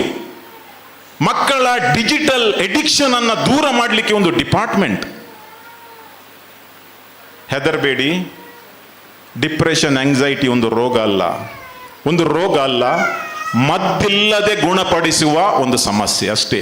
ಮದ್ದಿಲ್ಲದೆ ಗುಣಪಡಿಸುವ ಒಂದು ಸಮಸ್ಯೆ. ಆದರೆ ಎಲ್ಲಿ ನಾವು ಪೋಷಕರು ಎಲ್ಲಿ ತಪ್ಪು ಮಾಡ್ತೇವೆ? ಇವತ್ತು ನಮ್ಮ ಪೋಷಕರಿಗೆ, I am sorry to tell this, ನಮ್ಮ ಪೋಷಕರಿಗೆ ಸಹನೆ ಎಂಬುದು ಇಲ್ಲ. ಮಗು ಅತ್ತ ಕೂಡಲೇ ಫಸ್ಟ್ ಬರುವುದು ಮೊಬೈಲ್. ಇಲ್ಲಿ ನೋಡಪ್ಪ, ನೋಡಪ್ಪ, ಇಲ್ಲಿ ನೋಡಿ, ಇಲ್ಲಿ ನೋಡಿ, ನೋಡಿ, ಆಯ್ತು 2 ನಿಮಿಷದಲ್ಲಿ ಮಗು ಕರೆಕ್ಟ್ ಆಯ್ತು. ಅಲ್ಲಿ ಕಾನ್ಸಂಟ್ರೇಷನ್ ಹೋಯ್ತು, ಇಲ್ಲಿ ಸ್ಟಾರ್ಟ್ ಆಯ್ತು, ಬದಿಯಲ್ಲಿ ಇಡೀ ಜಗತ್ತಿನ ಮೇಲೆ ಬಾಂಬ್ ಬಿದ್ದರೂ ಅರಿಯಿಲ್ಲ. ಅದು ಮೊಬೈಲ್ನ ಒಳಗಡೆ ಇರ್ತದೆ. ನಾವು ಮಾಡುವ ಫಸ್ಟ್ ತಪ್ಪು. ಸೆಕೆಂಡ್ ತಪ್ಪು, ಮಗು ಊಟ ಮಾಡೋದಿಲ್ಲ, ಮೊಬೈಲ್ ನೋಡು, ಮೊಬೈಲ್ ನೋಡು, ಮೊಬೈಲ್ ನೋಡಿ ಊಟ ಮಾಡುವುದು. ಸರಿ ಊಟ ಮಾಡ್ತದೆ ಅಂದ್ರೆ ಆ ಮೊಬೈಲ್ ನೋಡಿ ಮಗು ಊಟ ಮಾಡುವುದು ನಮ್ಮ ಹೊಟ್ಟೆಗೆ, ಮಗುವಿನ ಹೊಟ್ಟೆಗೆ ಅಲ್ಲ. ನಮ್ಮ ಪೇರೆಂಟ್ಸ್ ಯೋಚನೆ ಏನು? ನಮಗೋಸ್ಕರ ಮಗು ಊಟ ಮಾಡ್ತದೆ. ಸ್ಟಾರ್ಟಿಂಗಿಗೆ ಕಷ್ಟ ಆಗ್ತದೆ, ಆದರೆ ಯಾವಾಗ ಅದು ಹ್ಯಾಬಿಟ್ ಆಗಿ ಎಡಿಕ್ಟ್ ಆಗ್ತದೆ ಅಲ್ವಾ, ಅಲ್ಲಿಂದ ಹೊರಗೆ ಬರಲಿಕ್ಕೆ ಕಷ್ಟ ಇಲ್ಲ. ಅದರ ನಂತರ ನಿಮಗೆ ಕೌನ್ಸಿಲಿಂಗೇ ಬೇಕು, ಸೈಕಾಲಜಿಸ್ಟೇ ಬೇಕು, ಇಲ್ಲದ್ರೆ ಡಿಟಾಕ್ಸೇ ಬೇಕು. ಅದು ಒಂದು ಬಹಳ ಇದರಲ್ಲಿ ಒಂದು ನೆನಪಿಡಿ ಆತ್ಮೀಯರೇ. ಇವತ್ತು ನಿಮ್ಮೊಂದಿಗೆ ನಾನು 2 ರಿಯಲ್ ಇನ್ಸಿಡೆಂಟನ್ನು ಶೇರ್ ಮಾಡ್ತೇನೆ. 2 ರಿಯಲ್ ಇನ್ಸಿಡೆಂಟ್, ದಯಮಾಡಿ ಕೇಳಿ. KG ಮಕ್ಕಳಿರ್ಬೋದು, ಒಂದು ಇನ್ಸಿಡೆಂಟನ್ನು ನನ್ನೊಂದಿಗೆ ಶೇರ್ ಮಾಡಿದರು. ಒಂದು ಇನ್ಸಿಡೆಂಟ್, 9ನೇ ಕ್ಲಾಸ್ನ ವಿದ್ಯಾರ್ಥಿನಿ, ತಂದೆ ಬಿಸ್ನೆಸ್ ಮ್ಯಾನ್, ತಾಯಿ housewife, well to do, ಹಣಕ್ಕೆ ಏನು ಪ್ರಾಬ್ಲಮ್ ಇಲ್ಲ, ಮನೆಯಲ್ಲಿ ಗಾಡಿ ಇದೆ, ಅದು ಇದೆ, ಎಲ್ಲ ಇದೆ. ಒಬ್ಬಳೇ ಮಗಳು, ಕ್ಲಾಸಲ್ಲಿ 3rd 4th rank, 1 to 8th 9th ಕೂಡ 4th rank, 3rd rank, 2nd rank ಕೂಡ ಬಂದದಿದೆ. ಸಡನ್ಲಿ ಆ ಹುಡುಗಿಯ ಬಿಹೇವಿಯರಲ್ಲಿ ಚೇಂಜಸ್ ಆಗ್ತದೆ. ಸಡನ್ಲಿ ಬಿಹೇವಿಯರಲ್ಲಿ ಚೇಂಜಸ್ ಆಗಿ ಸ್ವಲ್ಪ ಕಲಿಯುವುದರಲ್ಲಿ ಎಫೆಕ್ಟ್ ಆಗ್ತದೆ. ಇಮ್ಮಿಡಿಯೇಟ್ಲಿ ಶಾಲೆಯ ಟೀಚರ್ಸ್ ನೋಟ್ ಮಾಡಿ ಮನೆಗೆ ನೋಟಿಸ್ ಕಳಿಸ್ತಾರೆ, ನೀವು ಬಂದು ನಮ್ಮನ್ನು ಮೀಟ್ ಆಗಬೇಕಂತ. ತಂದೆ ಬಿಸ್ನೆಸ್ ಮ್ಯಾನ್ ಅಲ್ವಾ, ಹಾಗೆ ಆಗೋದು. ತಾಯಿ ಹೋದರು. ತಾಯಿ ಹೋಗಿ ಮಾತಾಡುವಾಗ ಹೀಗೆ ಹೇಳುವಾಗ, ಇಲ್ಲಪ್ಪ ಅವಳು ಸರಿ ಇದ್ದಾಳೆ, ಮನೆಯಲ್ಲಿ ಏನು ಪ್ರಾಬ್ಲಮ್ ಇಲ್ಲ, ನಮ್ಮ ಹತ್ರ ಎಲ್ಲ ಇದೆ, we are well to do, car ಇದೆ, ಬಂಗ್ಲೆ ಇದೆ, ಅದು ಇದೆ, ಇದೆ ಎಲ್ಲ ಇದೆ, ಅವಳಿಗೆ ಏನಾಗಲಿಲ್ಲ. ಸರಿ, ಆಯಿತು. ನೆಕ್ಸ್ಟ್ ಆಫ್ಟರ್ 15 ಡೇಸ್ ಮತ್ತೆ ಬಿಹೇವಿಯರಲ್ಲಿ ಚೇಂಜಸ್, ಮತ್ತೆ ಕಲಿಕೆಯಲ್ಲಿ ಡಲ್. ಮತ್ತೆ ಕರೆದ್ರು, ಏನಿಲ್ಲ ತಾಯಿ ಪಾಸ್ ಮಾಡಿಬಿಟ್ರೆ ಅಂದರೆ ಹಾಗೇನಿಲ್ಲ ಅಂತ. ಆದರೆ ಮಿಡ್ ಟರ್ಮ್ ಎಕ್ಸಾಮ್ನಲ್ಲಿ, please listen to me, mid term ಎಕ್ಸಾಮಲ್ಲಿ ಕ್ಲಾಸಲ್ಲಿ 3rd 4th ಬರುವ ಹುಡುಗಿ ಒಂದರಲ್ಲಿ ಫೇಲ್, ಒಂದು ಸಬ್ಜೆಕ್ಟಲ್ಲಿ ಫೇಲ್. ಆವಾಗ ಮ್ಯಾನೇಜ್ಮೆಂಟ್ ಡಿಸೈಡ್ ಮಾಡಿತು ತಂದೆ ಮತ್ತು ತಾಯಿ ಇಬ್ಬರೂ ಬರಬೇಕಂತ. ಇಬ್ಬರು ಬಂದು ಸ್ವಲ್ಪ ಡೌಟ್ ಆಯಿತು ಸೈಕಾಲಜಿಸ್ಟ್ಗೆ, ಏನೋ ಸ್ವಲ್ಪ ಅಂಡರ್ಸ್ಟ್ಯಾಂಡಿಂಗಲ್ಲಿ ಪ್ರಾಬ್ಲಮ್ ಇದೆ, ಅದು ಇದೆ ಇದು ಇದು ಅಂತ. ಸರಿಯಾಗಿ ಅವರಿಗೆ ಬುದ್ಧಿವಾದ ಹೇಳಿ ಕಳಿಸಿದ್ರು. At the same time management 2 ಸೈಕಾಲಜಿಸ್ಟನ್ನು ನೇಮಕ ಮಾಡಿ ಆ ಹುಡುಗಿಯ ಕೇಸ್ ಸ್ಟಡಿ ಮಾಡಬೇಕಂತ, ರಿಸರ್ಚ್ ಮಾಡಬೇಕು, ಯಾಕೆ ಈ ಹುಡುಗಿ ಹೀಗಾದ್ಲು ಅಂತ. ನನ್ನ ಪ್ರೀತಿಯ ಪೋಷಕರೇ, ರಿಸಲ್ಟನ್ನು ಫೈನಲ್ ನೋಡುವಾಗ ಬಹಳ ಆಘಾತಕಾರಿಯಾದಂಥ ವಿಷಯ, ಕಾಮನ್ ವಿಷಯ, ಆದರೆ ಶಾಕಿಂಗ್ ವಿಷಯ. ಪ್ರಾಬ್ಲಮ್ ಎಲ್ಲಿ ಅಂದರೆ, ಆ ತಾಯಿ ಪ್ರತಿ ರಾತ್ರಿ ವಾಟ್ಸಪ್ಪಲ್ಲಿ ರಾತ್ರಿ 8-9 ಗಂಟೆಗೆ ಎಲ್ಲರೊಂದಿಗೆ ಜಗಳ ಆಡೋದು. ವಾಟ್ಸಪ್ಪಲ್ಲಿ ಗ್ರೂಪಲ್ಲಿ ಜಗಳ ಆಡೋದು. ಬಿಲ್ಡಿಂಗ್ನ ಪ್ರಾಬ್ಲಮ್, ನೇಬರ್ನ ಪ್ರಾಬ್ಲಮ್, ಆ ಪ್ರಾಬ್ಲಮ್ ಈ ಪ್ರಾಬ್ಲಮ್, ಆ ಕಡೆಯಿಂದ ಜೋರು ಮಾಡೋದು, ಈ ಕಡೆಯಿಂದ ಅಬ್ಯೂಸ್ ಎಕ್ಸ್ಚೇಂಜ್ ಅಂತ ಹೇಳ್ತಾರೆ. ಅಂದರೆ ಅದರಲ್ಲಿ ಕೆಟ್ಟ ಶಬ್ದಗಳಿಂದ ಚಾಟ್ ಮಾಡೋದು, ಬೈಯುವುದು, ಇದೆಲ್ಲ ಕಾಮನ್. ಸೊ ರಾತ್ರಿ ಆಯ್ತಲ್ವಾ, ಬೆಳಿಗ್ಗೆ ಎದ್ದು 6 ಗಂಟೆಗೆ ಮಲಗಿದ ತಕ್ಷಣ ಕೈ ಮೊಬೈಲಿಗೆ. 6 ಗಂಟೆಗೆ ಎದ್ದ ತಕ್ಷಣ ನಿನ್ನೆ ರಾತ್ರಿಯ ವಾಟ್ಸಪ್ಗೆ ಯಾರೆಲ್ಲ ರಿಪ್ಲೈ ಮಾಡಿದ್ದಾರೆ ಅಂತ ನೋಡಲಿಕ್ಕೆ. ಅಂದರೆ ಇವರು ಸರಿ ಬೈದು ಮಲಗಿದ್ದಾರೆ, ಬೆಳಿಗ್ಗೆ ಆ ಬೈಗಳು ವಾಪಸ್ ಬರುವುದು 6 ಗಂಟೆಗೆ. ಅದರಲ್ಲೇ 7-8 ಮೆಸೇಜ್ ಇದ್ದರೆ ಮೊಬೈಲ್ ತಗೊಂಡು ಹೋಗೋದು ವಾಶ್ರೂಮಿಗೆ ಹೋಗೋದು. ದಿನದ ಪ್ರಥಮ ಗಂಟೆ, ಫಸ್ಟ್ ಅವರ್ನಲ್ಲಿ ನೀವು ನೆಗೆಟಿವಿಟಿ ಕನ್ಸ್ಯೂಮ್ ಮಾಡಿದರೆ ಆ ಇಡೀ ದಿನ ಹಾಳಾಗ್ತದೆ, ನೆನಪಿಡಿ. ಫಸ್ಟ್ ಅವರ್ 5 ಗಂಟೆಗೆ ಹೇಳಿ 6 ಗಂಟೆಗೆ ಹೇಳಿ, ನೀವು ಮೊಬೈಲಲ್ಲಿ ನಿಮ್ಮ ವಾಟ್ಸ್ಆ್ಯಪ್, ಫೇಸ್ಬುಕ್, ಇನ್ಸ್ಟಾಗ್ರಾಮ್ ನೋಡಿದ್ರೆ ಅದರಲ್ಲಿ 80% ಬರುವುದೇ ನೆಗೆಟಿವಿಟಿ. ರೇಪ್, ಮರ್ಡರ್, ಜಾತಿ, ಧರ್ಮ, ಅದು ಇದು. ಅದು ಇಲ್ಲಿ ಹೋದ ಕೂಡಲೇ ನಿಮಗೆ ಟೆನ್ಷನ್ ಆಗಿ ನೆಗೆಟಿವಿಟಿ ಸ್ಪ್ರೆಡ್ ಆಗ್ತದೆ. ಆ ಲೇಡಿ, ಆ ತಾಯಿ ಏನು ಮಾಡ್ತಿದ್ಲು, ಆ ನೆಗೆಟಿವಿಟಿಯನ್ನು ತನ್ನ ಮಗಳಿಗೆ ಟ್ರಾನ್ಸ್ಫರ್ ಮಾಡ್ತಿದ್ಲು. ಮಗಳು ಪ್ರತಿದಿನ ಶಾಲೆಗೆ ಹೋಗುವಾಗ ಅತ್ತು ಹೋಗುವುದು, ಕೋಪದಿಂದ ಹೋಗುವುದು. ಒಂದೇ ಒಂದು ದಿನ ಆ ತಾಯಿ ಈ ಕಾರಣಕ್ಕೋಸ್ಕರ ಮಗಳನ್ನ ಪ್ರೀತಿಯಿಂದ ಶಾಲೆಗೆ ಕಳಿಸ್ತಿರ್ಲಿಲ್ಲ. ಆ ಮಗಳು ಶಾಲೆಯಲ್ಲಿ ಕಾನ್ಸಂಟ್ರೇಷನ್ ಲ್ಯಾಪ್ಸ್ ಆಗಿ, ಕಲಿಕೆಯಲ್ಲಿ ಹಿಂದೆ, ಆಟಿಟ್ಯೂಡ್ ಚೇಂಜ್ ಆಯಿತು, ಮೂಡು ಡಲ್ ಆಯಿತು. ಇಬ್ಬರನ್ನ ಮತ್ತೆ ಕರೆದು ನೋಡುವಾಗ ಅದು ಕರೆಕ್ಟ್ ಪ್ರಾಬ್ಲಮ್ ಅವರಿಗೆ ಅಡ್ವೈಸ್ ಮಾಡಿ ಅವರು ಕಳಿಸಿದ್ರು. ನಂತರ ಏನಾಗಿದೆ ಗೊತ್ತಿಲ್ಲ. ಆದರೆ ಇದರಿಂದ ನಾನು ನಿಮಗೊಂದು ಪಾಠ ಹೇಳ್ತೇನೆ. ನಿಮ್ಮ ಮಕ್ಕಳು KG 1 ಇರಲಿ 10th ಇರಲಿ, ಮನೆಯಿಂದ ಕಳಿಸುವಾಗ ಪ್ರೀತಿಯಿಂದ, ಖುಷಿಯಿಂದ, ಸಂತೋಷದಿಂದ ಕಳಿಸಿ. ನಿಮ್ಮ ಗಂಡ ಹೆಂಡಿರ ಮಧ್ಯೆ ಏನಾದರೂ ಪ್ರಾಬ್ಲಮ್ ಇರ್ಬೋದು, ಅದು ಕಾಮನ್. ಮದುವೆ ಆದ ನಂತರ ಪ್ರಾಬ್ಲಮ್ ಬರಲೇಬೇಕು. ಪ್ರಾಬ್ಲಮ್ ಬರದಿದ್ರೆ ಅದು ಮದುವೆನೇ ಅಲ್ಲ, ಬರಲೇಬೇಕು. ಆದರೆ ನಿಮ್ಮ ಪ್ರಾಬ್ಲಮನ್ನು ಮಕ್ಕಳ ಮುಂದೆ ತೋರಿಸಬೇಡಿ. ನೀವು ರಾತ್ರಿ ಚಾಟಿಂಗ್ ಮಾಡಿ, ರಾತ್ರಿ ಯಾರಿಗಾದರೂ ಬೈದು, ಇನ್ನೇನು ಮಾಡಿ ಮಕ್ಕಳ ಮೇಲೆ ಟ್ರಾನ್ಸ್ಫರ್ ಮಾಡಬೇಡಿ. ತಂದೆಗೆ ಪ್ರಾಬ್ಲಮ್ ಇರಬಹುದು, ಇನ್ನೀ 12 ಗಂಟೆಗೆ ಎಂಕ್ ಬ್ಯಾಂಕ್ಗೆ EMI 20,000 ಕಟ್ರೆ ಉಂಡು, ಎಂಕ್ ಎನ್ನ ಟೆನ್ಷನ್. ಆ ಕೋಪನ ಯಾನು ಬುಡಿದಿನ ಮಿತ್ತಿಗೆಪ್ಪುನು, ಬುಡಿದಿ ಬಾಲ್ಯದ ಮಿತ್ತಿಗೆಪ್ಪುನು, ಬಾಲ್ಯದ ಲೈಫ್ ಆಲಾಪುನು. Hope you understand this. ಗಂಡ ಟೆನ್ಷನ್ ಇದೆ, ಬಿಸ್ನೆಸ್, EMI ಕಟ್ಟಲಿಕ್ಕೆ ಉಂಟು, ಪ್ರಾಬ್ಲಮ್ ಇದೆ. ಆ ಕೋಪವನ್ನ ಬೆಳಿಗ್ಗೆನೆ ಹೆಂಡತಿಯ ಮೇಲೆ ಹಾಕುವುದು, ಹೆಂಡತಿ ಆ ಕೋಪವನ್ನ ಮಕ್ಕಳ ಮೇಲೆ ಟ್ರಾನ್ಸ್ಫರ್ ಮಾಡುವುದು. ಮಕ್ಕಳು ಖುಷಿಯಿಂದ ಹೋದರೆ ಒಂದು ನೋಡಿ, ನೀವು ಬೆಳಿಗ್ಗೆ ನಿಮ್ಮ ಮಕ್ಕಳನ್ನ ಖುಷಿಯಿಂದ ಶಾಲೆಗೆ ಕಲಿಸಿ, ಅಲ್ಲಿ ಎಷ್ಟು ಚೆನ್ನಾಗಿ ಕಲಿತಾರೆ ನೋಡಿ, ಅಷ್ಟೇ ಚೆನ್ನಾಗಿ, ಅಷ್ಟೇ ಖುಷಿಯಿಂದ ವಾಪಸ್ ಬರ್ತಾರೆ ಮನೆಗೆ. ನೋಡಿ ನೀವು ಬೇಕಾದ್ರೆ 100% ಇದರ ರಿಸಲ್ಟ್ ನಾನು ನಿನಗೆ ಪ್ರೂವ್ ಮಾಡಿ ಕೊಡ್ತೇನೆ. So this is very very important. This is one incident.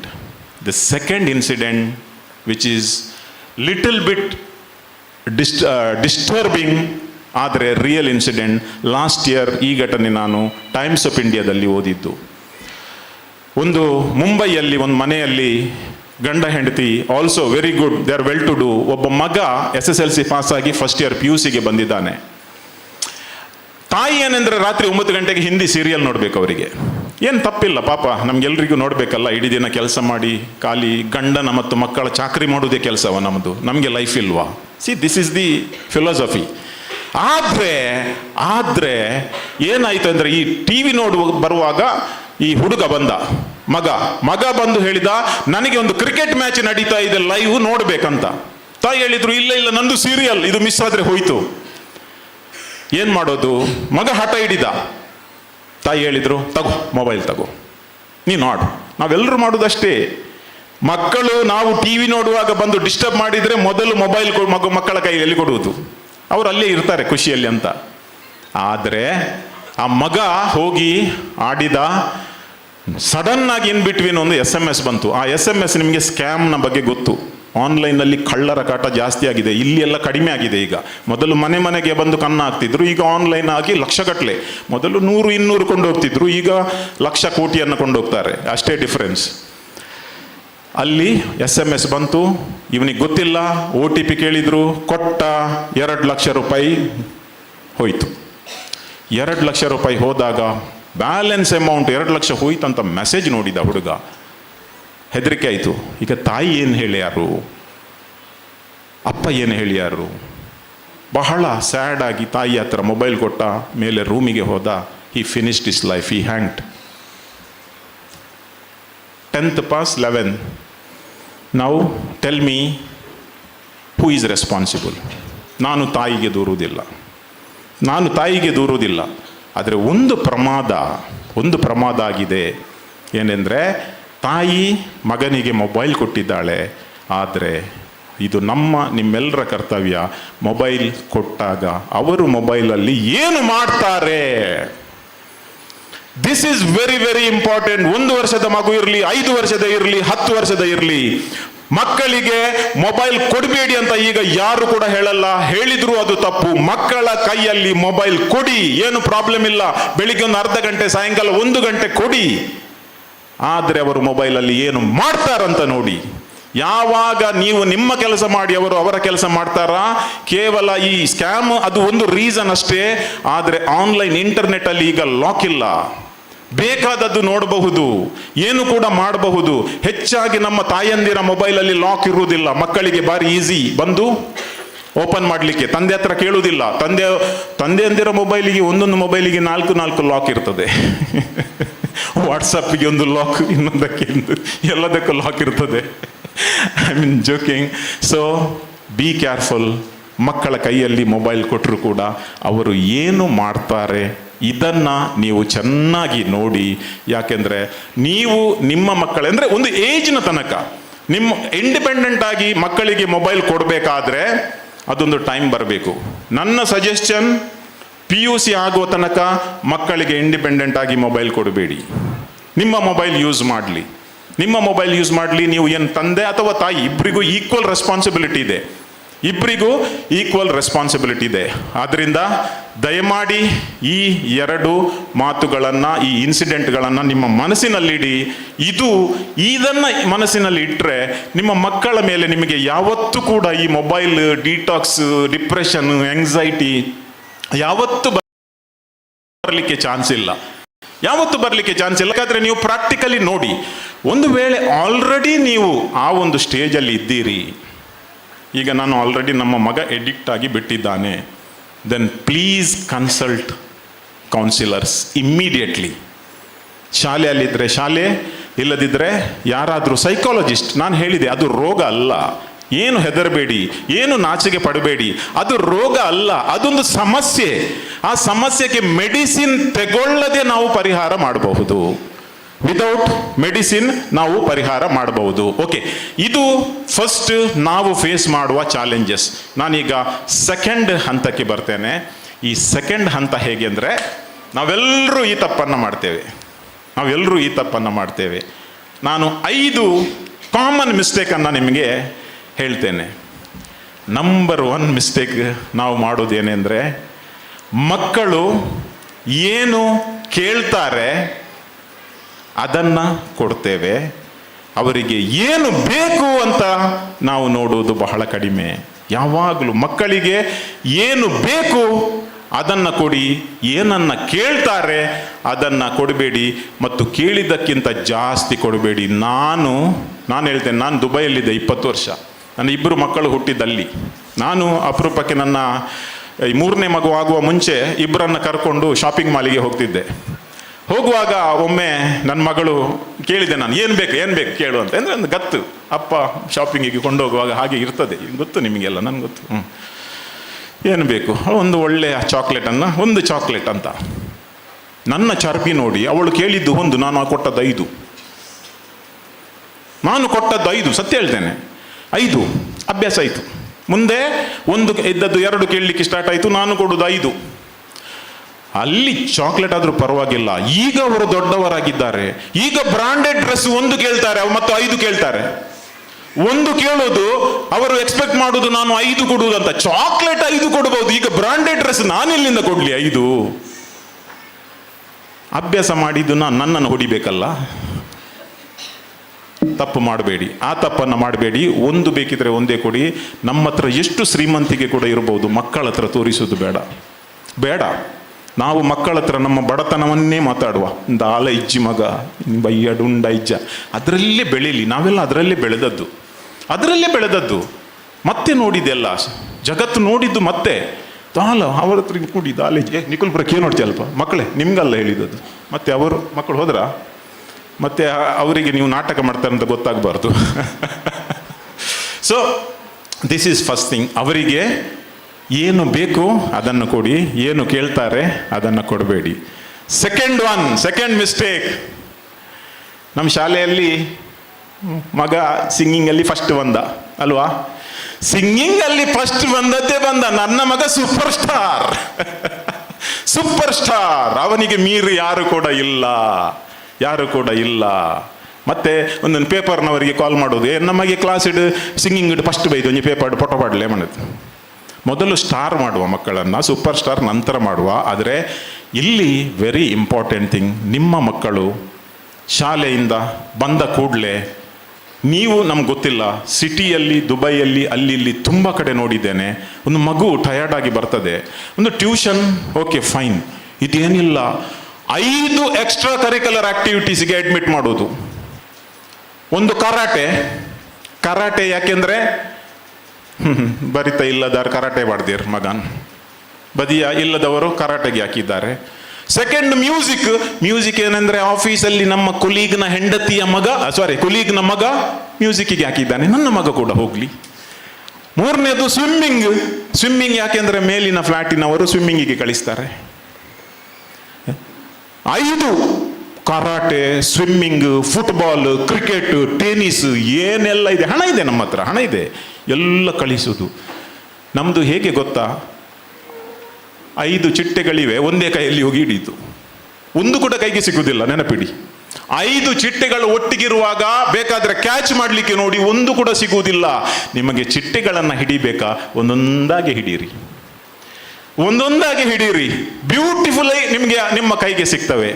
ನಾನು ನಿಮಗೆ ಇಷ್ಟೇ ಹೇಳ್ತೇನೆ, ಇಂಟ್ರೆಸ್ಟ್ ಏನಂತ ನೋಡಿ ಮಗನ. ಕ್ರಿಕೆಟ್ಗೆ ಹಾಕಿ, ಫುಟ್ಬಾಲ್ ಬೇಡ. ನಿಮ್ಮ 2 ಕಾಲುಗಳನ್ನು ಒಂದು ಬೋಟಿನಲ್ಲಿ ಹಾಕುವುದು ಬೇಡ. 2 ಕಾಲನ್ನ 2 ಬೋಟಿನಲ್ಲಿ ಹಾಕುವುದು ಬೇಡ. ಒಂದೇ ಬೋಟಲ್ಲಿ ಇರಲಿ. ಫುಟ್ಬಾಲ್ ಇಂಟ್ರೆಸ್ಟಾ, ಫುಟ್ಬಾಲ್ ಇರಲಿ, ಕ್ರಿಕೆಟ್ ಬೇಡ. ಮ್ಯೂಸಿಕ್ ಅಲ್ಲಿ ಒಂದರಲ್ಲಿಯೇ ಕಾನ್ಸಂಟ್ರೇಟ್ ಮಾಡಿ. ಸೊ ಇದಕ್ಕೆ ಲಗತ್ತಾಗಿ 3ನೇ ಮಿಸ್ಟೇಕ್, ಕಾಮನ್ ಮಿಸ್ಟೇಕ್ ನಾವು ಮಾಡುವುದು ಏನೆಂದರೆ, V focus on weakness of the student. Teachers remember this. ನಾವು ಮಾಡುವ ದೊಡ್ಡ ತಪ್ಪೆಂದರೆ, ಮಕ್ಕಳ ವೀಕ್ನೆಸ್ ಏನಿದೆ, ಅವರ ವೀಕ್ನೆಸ್ ಅಂದರೆ ಏನು, ಕಡಿಮೆ ಅವರು ಸ್ಮಾರ್ಟ್ ಇರ್ತಾರಲ್ಲ, ಅದರಲ್ಲಿ ಕಾನ್ಸಂಟ್ರೇಟ್ ಮಾಡೋದು. ಈಗ ಮಗ ಮ್ಯಾಥ್ಸಲ್ಲಿ 99 ತೆಗಿತಾನೆ ಅಥವಾ 95 ತೆಗಿತಾನೆ, ಕನ್ನಡದಲ್ಲಿ ಅವನು ತೆಗೆದು 40. ದಿನಕ್ಕೆ 5 ಗಂಟೆ ಕನ್ನಡ ಕಲಿ ಅಂದರೆ ಇವು ಕನ್ನಡದಲ್ಲಿ ಪಾಸ್ ಆಗೋದು. ಮ್ಯಾಥ್ಸ್ ಅಲ್ಲಿ he should excel, because maths is his subject. He has strength in maths ಅಲ್ಲಿ ಅವನದು ಸ್ಟ್ರೆಂಗ್ತ್ ಇದೆ. ಸ್ಟ್ರೆಂತ್ಗೆ ಇನ್ನು ಕೂಡ ಪುಷ್ ಮಾಡುವ. ಸಚಿನ್ ತೆಂಡೂಲ್ಕರ್ ನೋಡಿ, ಸಚಿನ್ ತೆಂಡೂಲ್ಕರ್ ತನ್ನ ತಂದೆ ತಾಯಿಯವರು ಫಸ್ಟ್ ಐಡೆಂಟಿ ಮಾಡಿದ್ದು ಕ್ರಿಕೆಟ್. ಅಲ್ಲಿಂದ ಮುಂದೆ ಏನು ಕೂಡ ಇಲ್ಲ, only cricket, only cricket, only cricket. ಅವನ ಹತ್ರ ಕೇಳಿ, when he completed some centuries, ಒಂದು ಟೈಮ್ಸ್ ಆಫ್ ಇಂಡಿಯಾದವರು ಇಂಟರ್ವ್ಯೂ ಮಾಡಿದ್ರು. ಆವಾಗ ಹೇಳುವುದು, I eat cricket, I sleep cricket, I dream cricket, I drink cricket, I do everything is my cricket. ಯಾಕೆಂದ್ರೆ ಅಷ್ಟು, because is legend, today is Bharat Ratna. ತುಂಬ ಜನ ಹಾಗಿದ್ದಾರೆ. ಆದರೆ ನಾವು ನಮ್ಮ ಮಕ್ಕಳನ್ನು ಹಾಳು ಮಾಡುವುದೇನೆಂದ್ರೆ ಎಲ್ಲದರಲ್ಲಿ ಹಾಕುವುದು ಮತ್ತು ಯಾವುದರಲ್ಲಿ ವೀಕ್ ಇದೆ ಅದರಲ್ಲಿ ಓಡಿಸುವುದು, ಮಾಡು ಮಾಡು ಮಾಡು ಅಂತ. ಲಾಸ್ಟಿಗೆ ಅದು ಇಲ್ಲ ಇದು ಇಲ್ಲ, he will become average students.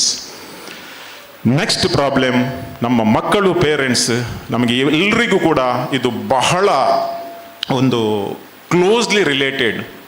ಯಾವಾಗಲೂ ನೋಡಿ, ನಾವು ಕಾನ್ಸಂಟ್ರೇಟ್ ಮಾಡುವುದು ಪ್ರಾಬ್ಲಮ್ನ ಮೇಲೆ, ಸೊಲ್ಯೂಷನ್ನ ಮೇಲೆ ಅಲ್ಲ. ನಾವು ಕಾನ್ಸಂಟ್ರೇಟ್ ಮಾಡುವುದು ಸಮಸ್ಯೆ ಏನಿದೆ ಅದರ ಬಗ್ಗೆ. ಈಗ ನಾವು ದಾರಿಯಲ್ಲಿ ಹೋಗುವಾಗ ಒಂದು ನಾಯಿ ಬಂದು ಕಚ್ತದೆ ಅಲ್ವಾ? ನಾಯಿ ಬಂದು ಕಚ್ಚಿದ ಕೂಡಲೇ ನಾವು ಫಸ್ಟ್ ಏನು ಮಾಡ್ತೇವೆ? ಕಲ್ಲು ಹಿಡ್ಕೊಂಡು ಓಡಿ ಹೋಗ್ತೇವೆ. ಏನನ್ ತುಚ್ಚಿಯ ನನ್ನ ನಾಯಿ ತಮ್ಮಗ ಪತ್ತೊಂದು ಬಲ್ಬುನ್. ಒಂದು ಅರ್ಧ ಕಿಲೋಮೀಟರ್ ಆದ ನಂತರ ಮತ್ತೆ ಎನರ್ಜಿ ಇಲ್ಲ. ಯಾಕೆಂದ್ರೆ ಅದು ಕಚ್ಚಿದ್ದು ಹುಚ್ಚು ನಾಯಿ, ಇದು ಇಲ್ಲಿ ಹೋಗಿ ಆಗಿದೆ. ಸಾಮಾನ್ಯ ತಲೆ ಇದ್ದವ ನಾಯಿನ ಎಲ್ಲೇ ತೂಪೆ ಸುರೂಕ್ಯಾನ್ ಡಾಕ್ಟರ್ನ ಕೈ ತಲುಪೋಪೆ. ಕಾನ್ಸಂಟ್ರೇಟ್ ಆನ್ ಪ್ರಾಬ್ಲಮ್ ಎಲ್ಲಿ ನಿಮಗೆ? ನಾಯಿ ಕಚ್ಚಿದ್ದಲ್ವ ಪ್ರಾಬ್ಲಮ್ಮು, ಸೊಲ್ಯೂಷನ್ ಅವನಿಗೆ ಹೊಡೆಯುವುದು. ನಾಯಿಗೆ ಹೊಡೆದಿದ್ರೆ ಏನು ಪ್ರಯೋಜನ? ಎಲ್ಲರೂ ಹೊಡಿತಾರೆ. ನಾನು ರೀಸೆಂಟ್ಲಿ ಒಂದು ಬುಕ್ ಓದಿದ್ದೆ, ಯು ಲಿವ್ ವೈಲ್ ಅಲೈವ್ ಅಂತ, ಶಿವ್ ಕೇರ್ ಅವರದ್ದು ಬುಕ್ಕು. ಅದರಲ್ಲಿ ಒಂದು ಬ್ಯೂಟಿಫುಲ್ ಇನ್ಸಿಡೆಂಟ್ ಇದೆ. ಅದು ರಿಯಲ್ ಏನೋ ಗೊತ್ತಿಲ್ಲ. ಒಬ್ಬನೇ ಇರ್ತಿದ್ದ ಮನೆಯಲ್ಲಿ. ಆ ಬೆಡ್ಡಲ್ಲಿ ಮಲಗಿದಾಗ ಕೆಳಗಿಂದ ಕುಟ್ಟುವುದು ಜೋರು. ಅವನಿಗೆ ನಿದ್ದೆ ಇಲ್ಲ, ಇಡೀ ರಾತ್ರಿ ನಿದ್ದೆ ಇಲ್ಲ. ಕುಯ್ ಶಬ್ದ ಬರುವುದು, ಕುಟ್ಟುವುದು ಎಲ್ಲ ಉಂಟು. ಒಂದು ದಿನ, 2 ದಿನ ಹಿಡಿದು 1 ವಾರ ಹಾಗೇನೆ ಕುಟ್ಟುವುದು. ಯಾರು ಪ್ರೇತ ಇದೆಯಾ ಏನಂತ ಗೊತ್ತಿಲ್ಲ. ಹೋದ ಡಾಕ್ಟರ್ ಹತ್ರ ಹೋಗಿ ಡಾಕ್ಟರ್ ಹತ್ರ ಎಲ್ಲ ಅಡ್ವೈಸ್ ಎಲ್ಲ ಹೇಳುವಾಗ ಡಾಕ್ಟರ್ ಹೇಳಿದ್ರು, ಇದು ನಿನಗೆ ಮಾತ್ರ ಅಲ್ಲ, ಕಳೆದ ವಾರ 10 ಜನರಿಗೆ ಆಗಿದೆ. ಈಗ ನೀನು 2 ವಾರ ನನ್ನ ಕೋರ್ಸಿಗೆ ಬರಬೇಕು, ನಾನು ಎಲ್ಲ ಪ್ರಾಕ್ಟಿಕಲ್ ಥಿಯರಿ ಎಲ್ಲ ಮಾಡ್ತೇನೆ, 25,000 ಅಂತ ಹೇಳಿದರು. 25,000 ಆಯ್ತಂತ ಹೇಳಿದ. 10 ಜನರಿಗೆ ಸರಿಯಾಗಿದೆ ಅಲ್ವಾ? ಆಯಿತು. ಹೋಗಿ ಮರುದಿವಸ ಬರ್ತೇನೆ ಅಂತ ಹೇಳಿದ. ಇವ ಬರಲಿಕ್ಕೆ ರೆಡಿ ಆದಾಗ ಒಬ್ಬ ಫ್ರೆಂಡ್ ಸಿಕ್ಕಿದಲ್ಲಿ. ಎಲ್ಲಿ ಹೋಗ್ತೀಯಪ್ಪ? ಇದೇ ಮಾರೆ, ರಾತ್ರಿ ಬೆಡ್ಡಿನ ಅಡಿಯಲ್ಲಿ ಕುಟ್ಟುವುದು, ನನಗೆ ನಿದ್ದೆ ಬರೋದಿಲ್ಲ, ಡಾಕ್ಟರ್ ಒಂದು ಸೊಲ್ಯೂಷನ್ ಸಿಕ್ಕಿದೆ, 25,000 2 ವಾರದಲ್ಲಿ ಸರಿಯಾಗ್ತದೆ. ಹೌದಾ? ಇವ ನಕ್ಕು ಹೇಳಿದ, ನಾನೊಂದು ಸೊಲ್ಯೂಷನ್ ಇರ್ತೇನೆ, ₹1 ಬೇಡ ಅಂತ ಹೇಳಿದ. ಏನು? ಅಲ್ಲೊಂದು ಕೆಲಸ ಮಾಡು, ಆ ಬೆಡ್ ಅಲ್ಲಿ ಇರಲಿ, ನಾಳೆಯಿಂದ ನೆಲದಲ್ಲಿ ಮಲಗು ಅಂತ ಹೇಳಿದ.